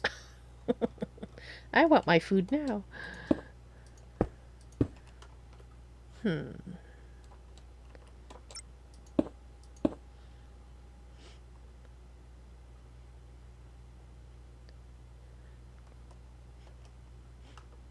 He's almost 12 now.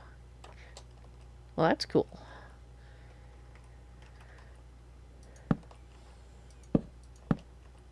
So, does he learn new tricks? They say old dogs don't learn new tricks. That I'm sure is a scurrilous rumor perpetrated by humans.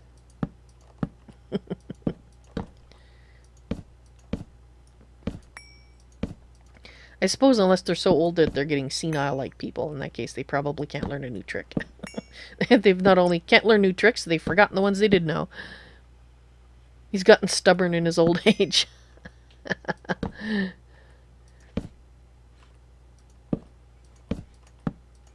Gee, maybe that explains why I get stubborn about things. No, wait, I'm not that old.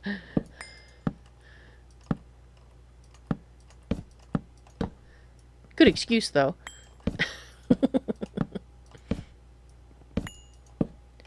I'm set in my ways.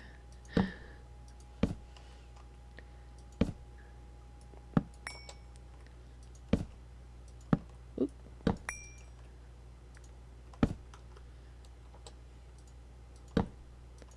Oops.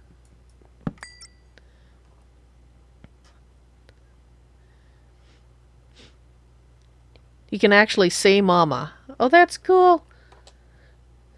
Although he doesn't do it very willingly now he's older. Or very clearly, I see.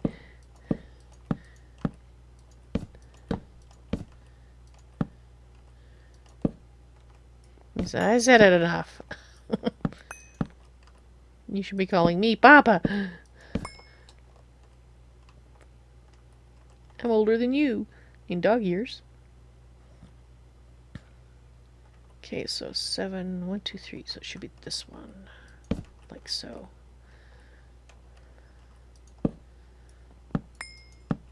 Oh, come on. Nope. Sometimes it has its own ideas about what it's doing, and I'm going, nope, not happening.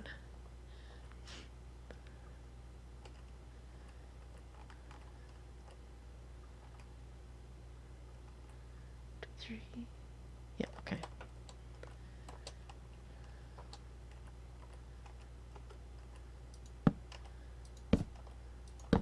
Whoops.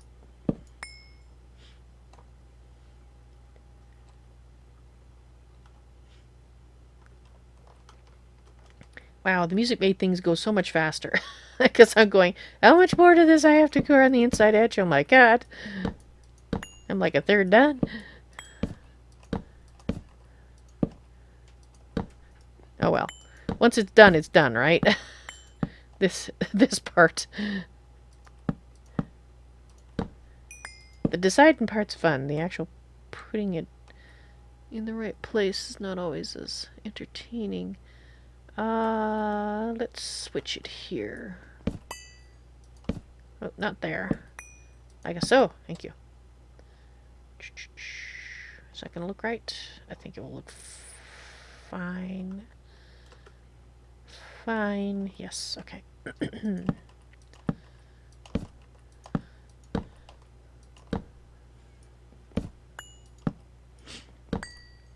think I'll play the Fallout music. I have never played it in Tolkiencraft stream before, but I think I'm going to listen to it right now because I need some more music to make my mind flow better.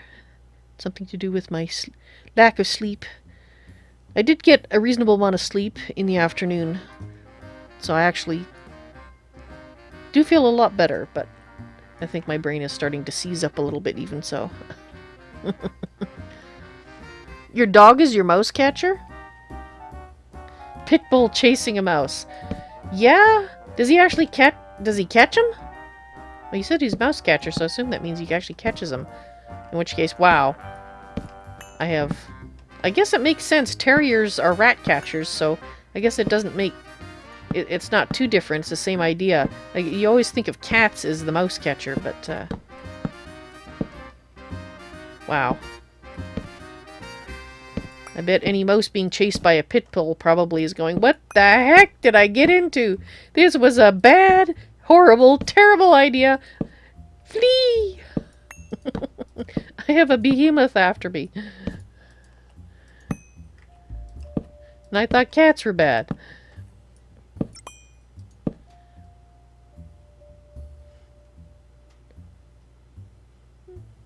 You caught him with a tail hanging out of his mouth. And when you told him to drop it, he did. Oh, that's hilarious.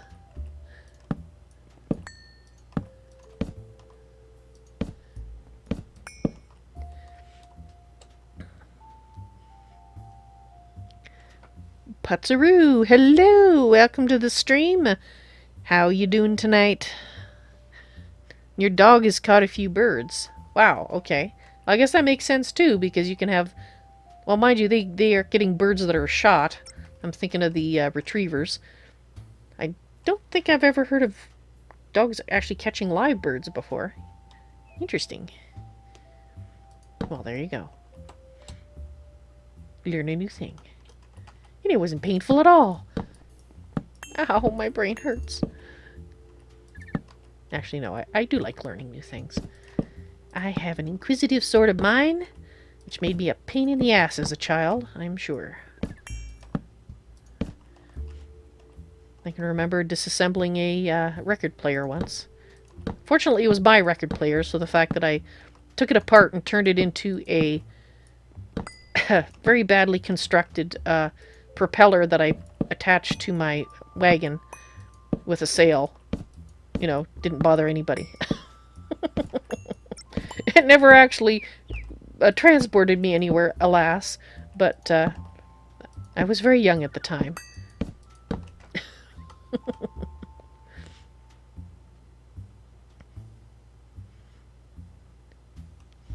She stalks the pigeons. I see, Patsuru. Wow. Interesting.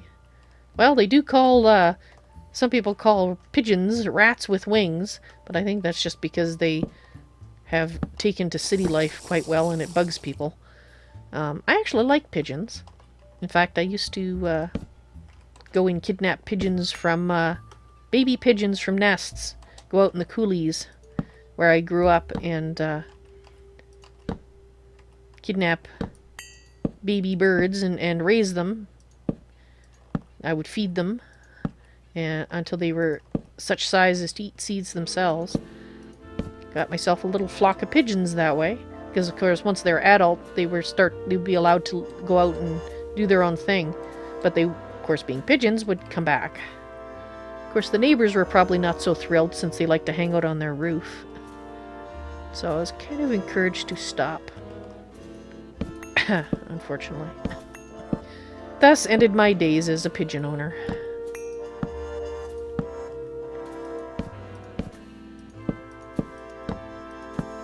But I still like pigeons even so. Just the way they bob their heads and the cooing sounds. Lovely. So the fact that we actually have doves living around our house, wild doves, I just love listening to them in the summer, hearing the coo, coo. It's so relaxing.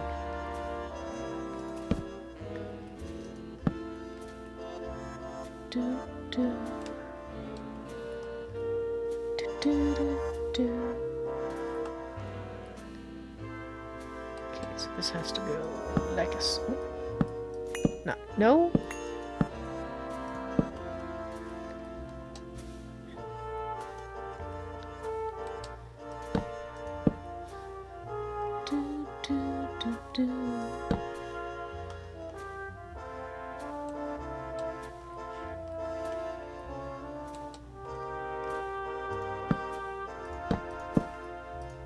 Well, on the inside of inventions, not all my inventions were a failure. I did in fact design a little wooden boat. Had my dad cut out the pieces because I wasn't allowed near the circular saw, which is probably a wise decision, or I'd be missing a few limbs. But he cut out the pieces to my directions, and I put it together and made a propeller with a propeller from a balsa wood plane that would be powered by a rubber band, and it worked. It floated, and it moved. I was quite proud of myself.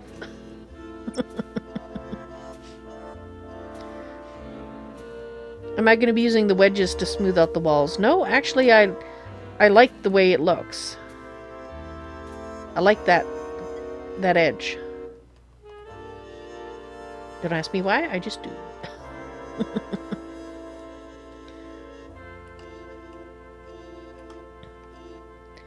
I was older when I designed that particular functioning boat. Now, this is a similar shape to what we have.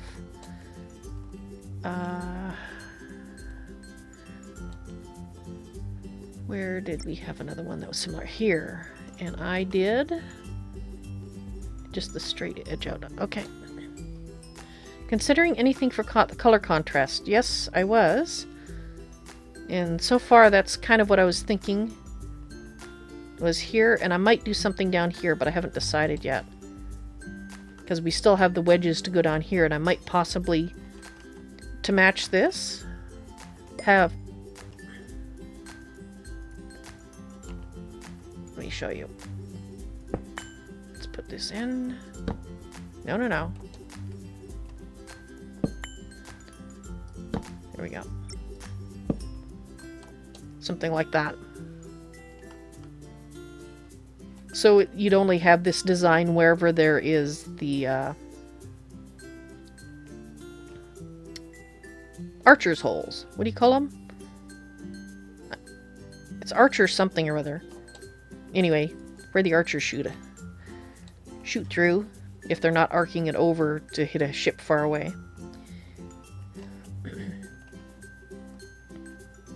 Where am I? We're around this edge. Oh, much further along than I thought. Here we are.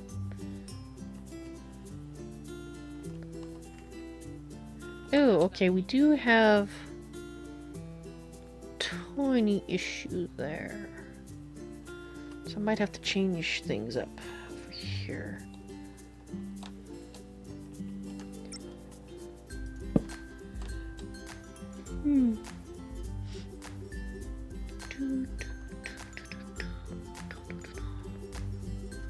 Okay, so it is right. I'm not missing a block. It's just the way that it's here.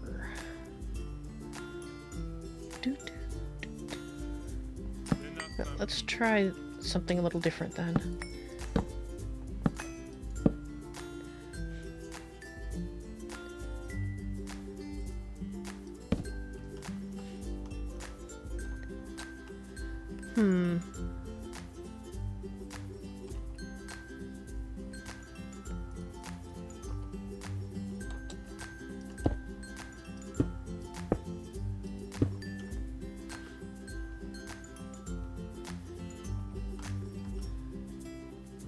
Okay, actually that does not bother me like I thought it would. I think I'm okay with that.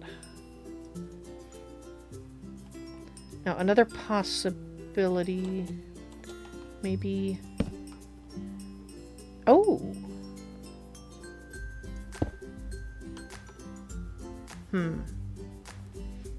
No, I think I liked it better the way it was.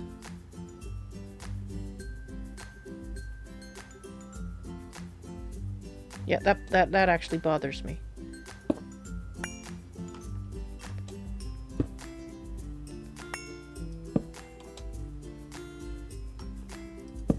Oops. Okay.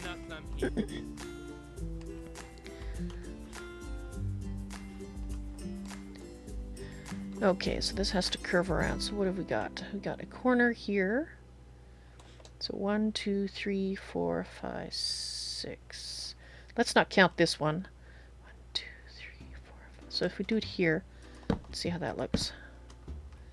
Yeah, that looks like it's in the right place. Maybe? Oops.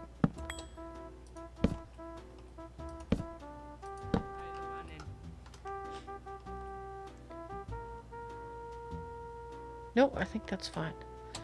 Alrighty. Wow, I've almost made it all the way around. Woohoo! Oop. I'm not gonna make it all the way around if I keep doing that. Let me tell you.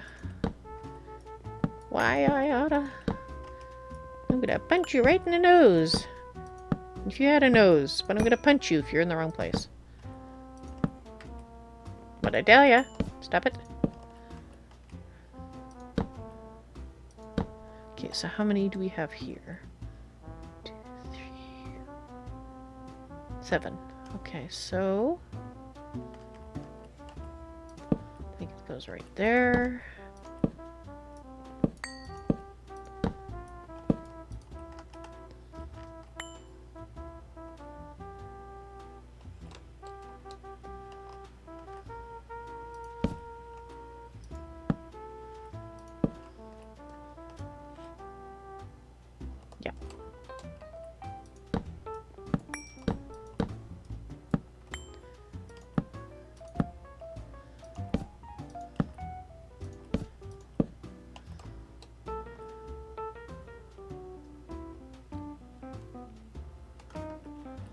Right here.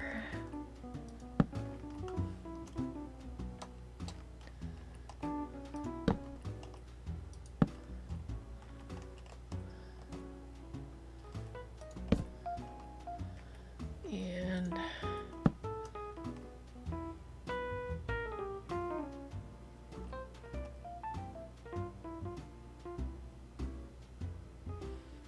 I think that's gonna look too close.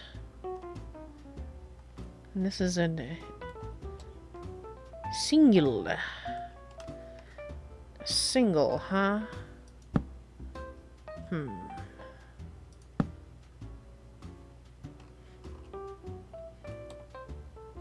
Should I curve it at that point? Yeah, I think so. We'll try that. So that might now look too close. Right, let's put these in, and then we'll have a gander at... Come on.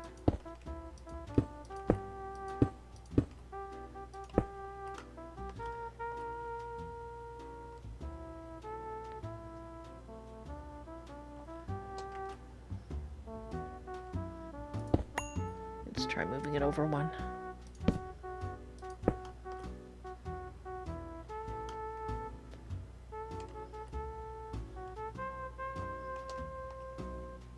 Yes. Okay.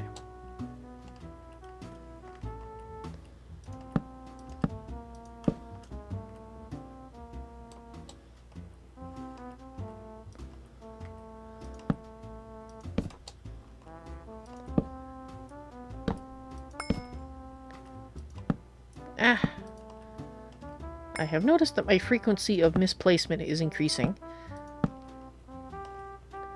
which probably indicates fatigue.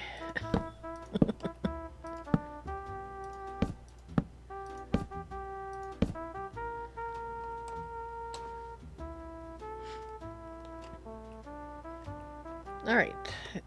Is that correct? Did I miss a block? No, I didn't. Oh, I see. I see. So we need to change this at some point in the curve. So where did I do it over here?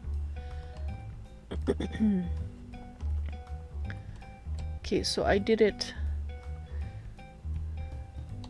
So we want to replicate that on this side. Did I already do it over here? No, I didn't. No, I did. So it should be fine to go like this, in theory.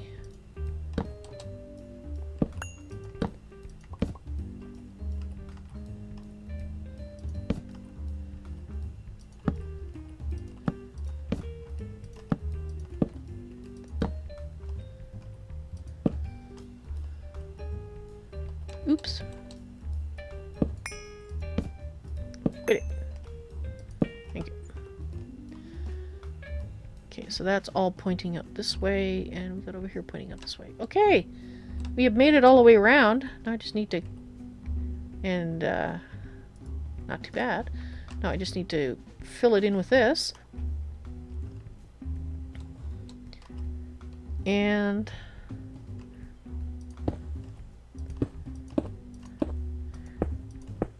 that shouldn't take too long. And then I will be ending the stream and doing my end of the day tour.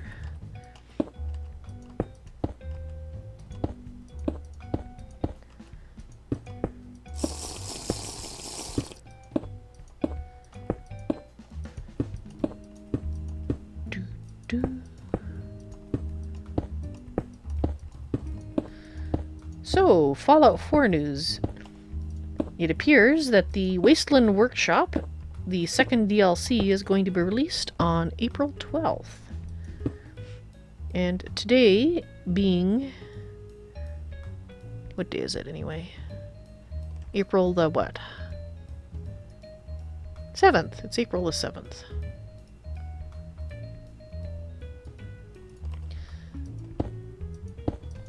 So the 12th is that Monday? Not looking at a calendar, so I don't know. Might be Monday. Anyway, point is, I'm looking forward to doing that. Particularly, I watched the trailer, and it had a cat.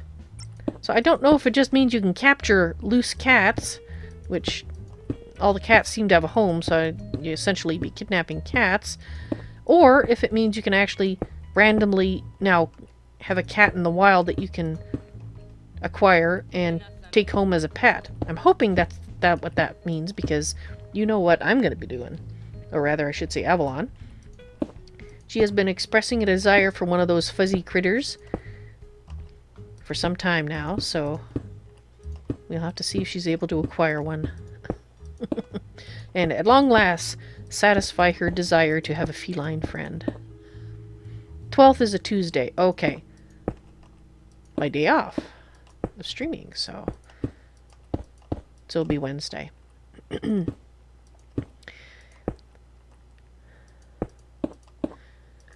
And May, they are supposed to be coming... Oh, you're wrong. May is when they are supposed to be coming out with Far Harbor, which is supposed to be the biggest landmass they've done for a DLC yet. And I'm hoping that also applies for the content as well, obviously. Because if that's true, I'm under the impression that they were talking about their DLCs in general, not just the ones for Fallout series. Because if so, that means it'll be bigger than Shivering Isles. And it was, I think, the biggest DLC that they've done prior to that. For Oblivion is what... if you're not familiar with Shivering Isles, it was for Oblivion. And that... It's almost like another game in itself, so... I'm looking forward to Far Harbor. And I'm hoping Avalon will actually get through the main quest line before Far Harbor comes out, so that she can go directly into it. So I know I have had some people showing up in chat and asking if I was doing the first DLC yet, and I've had to explain that no, she isn't, because, well, frankly, she's got enough on her plate without adding marauding robots into the mix. Although last stream she did accidentally start it when she was shooting things from afar in the vertibird. So she's starting it even though I hadn't wanted to do that.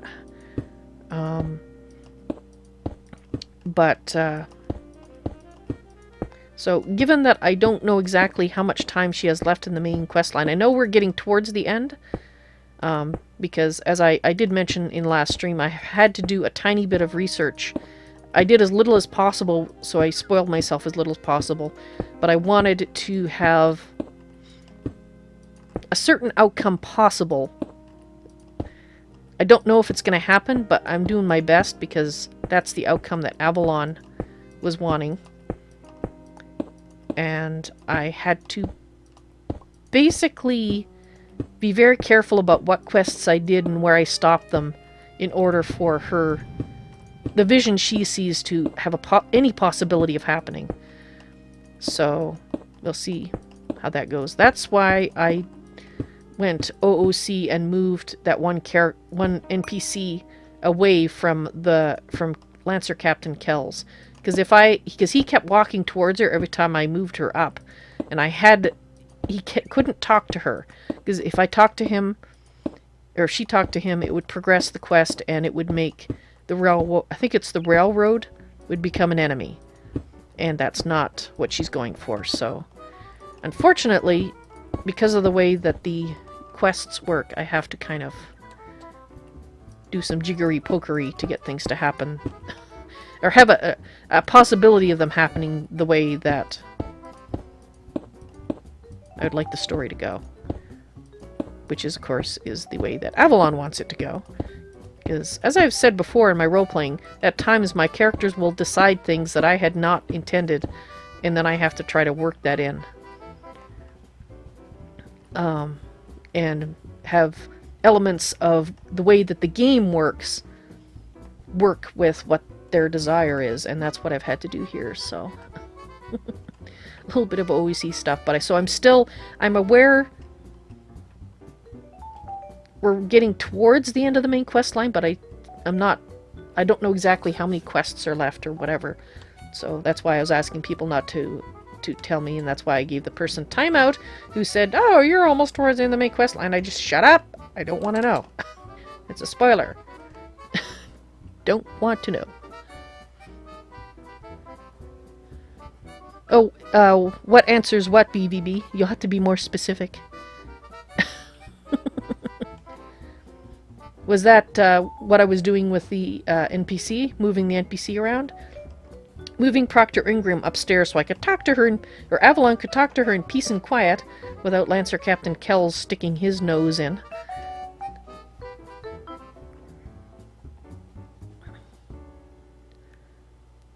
Alright. well, I think that's going to be it for tonight.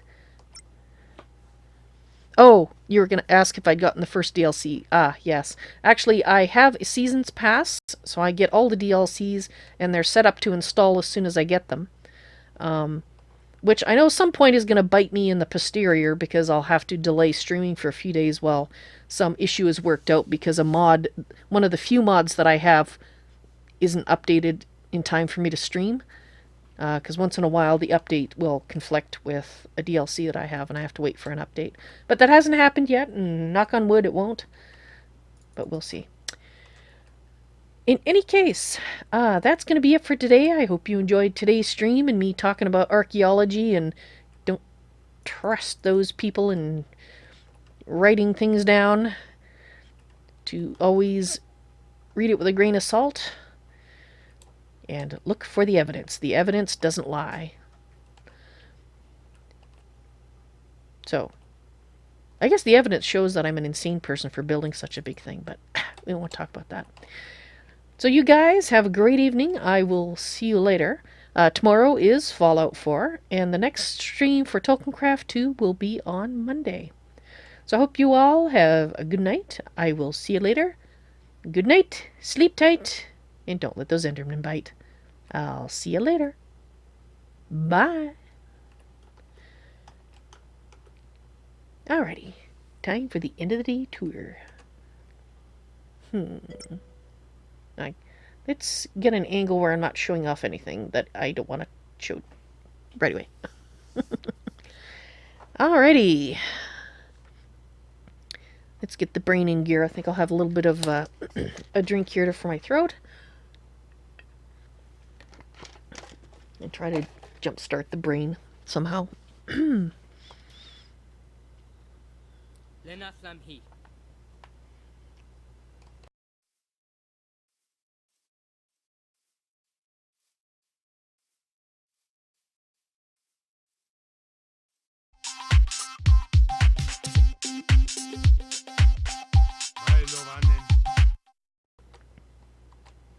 Hey there everyone, it's Val, and welcome back to the end of the day tour for Tolkiencraft II, The Labors of Valentine.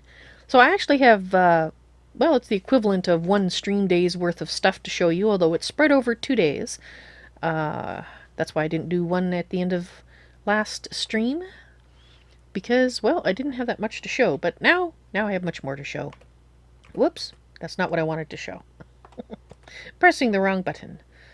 Alrighty, I have been working on the parapets for the whole fortress. And I'm doing it in stages, so this is the first stage, which of course is on the inside and on the outside.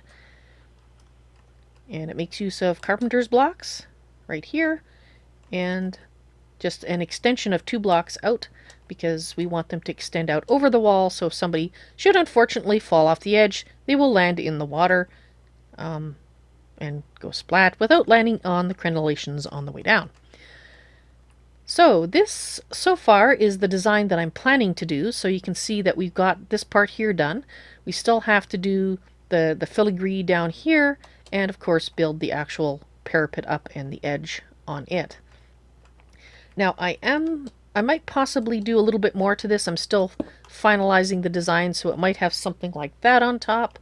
Or another possibility is one of these. Let's see if I can get the one I want without hitting it 3 million times. I'll probably have to hit it 3 million times. There we go. Something like that, maybe. Sure. Why not? Oh, that's not what I want. Frick! Let's do that again. Dang it! The best laid plans of... You know what the rest of it says. Aft gang lay. Dang it! I went right through it. Okay, that's totally bizarre looking, but that's not what I want. I want the little cap. Come on. Come on. Let's click slower. There we are. Okay, let's try this again. And I will try to hit just once. Woohoo! Okay, we're done. No. Nope. perhaps something more like... No, that's not it either. There we go. Put this, and then that on top. So this, for anybody who's curious, is the secret of my building. I keep trying different things until I see what I like, and then that's what I go with. Frick. It's going to be faster if I break it and put it down again. I'm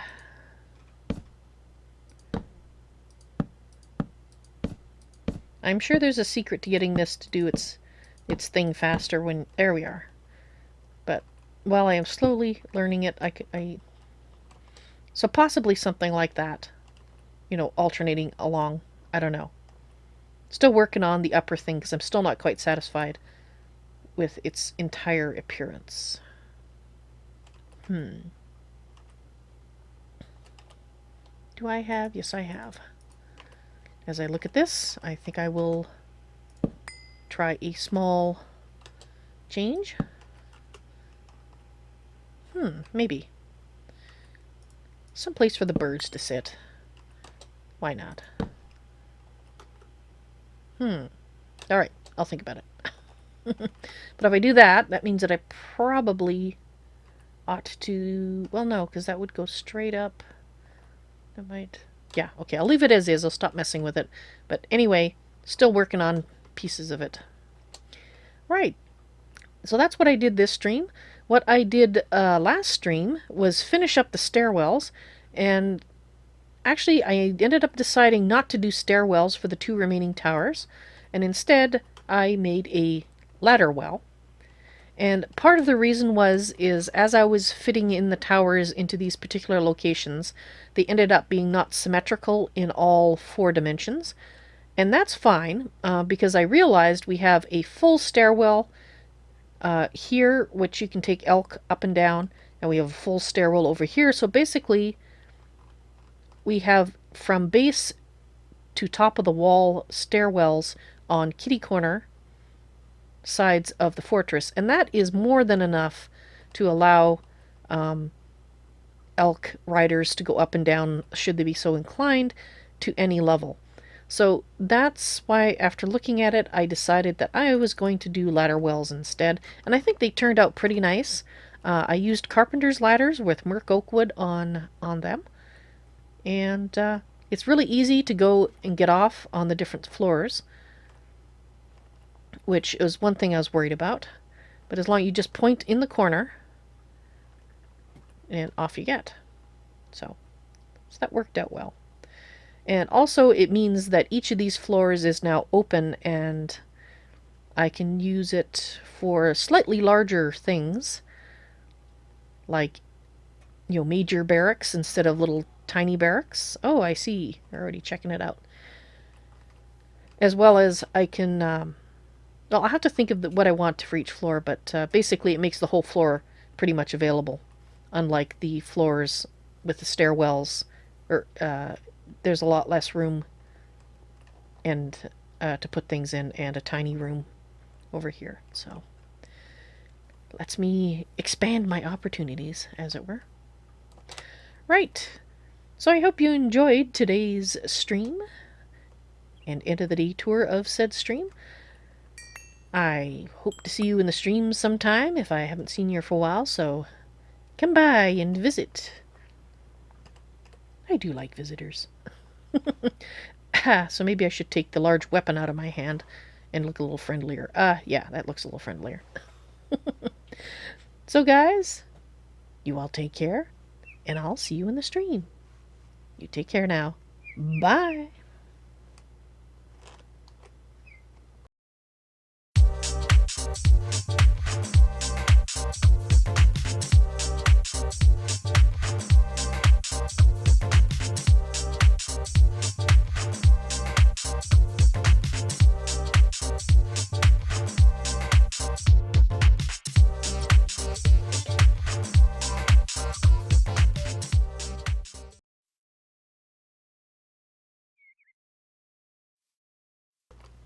Alright guys, that's it for today. You all have an excellent evening, and I will see you later. Bye.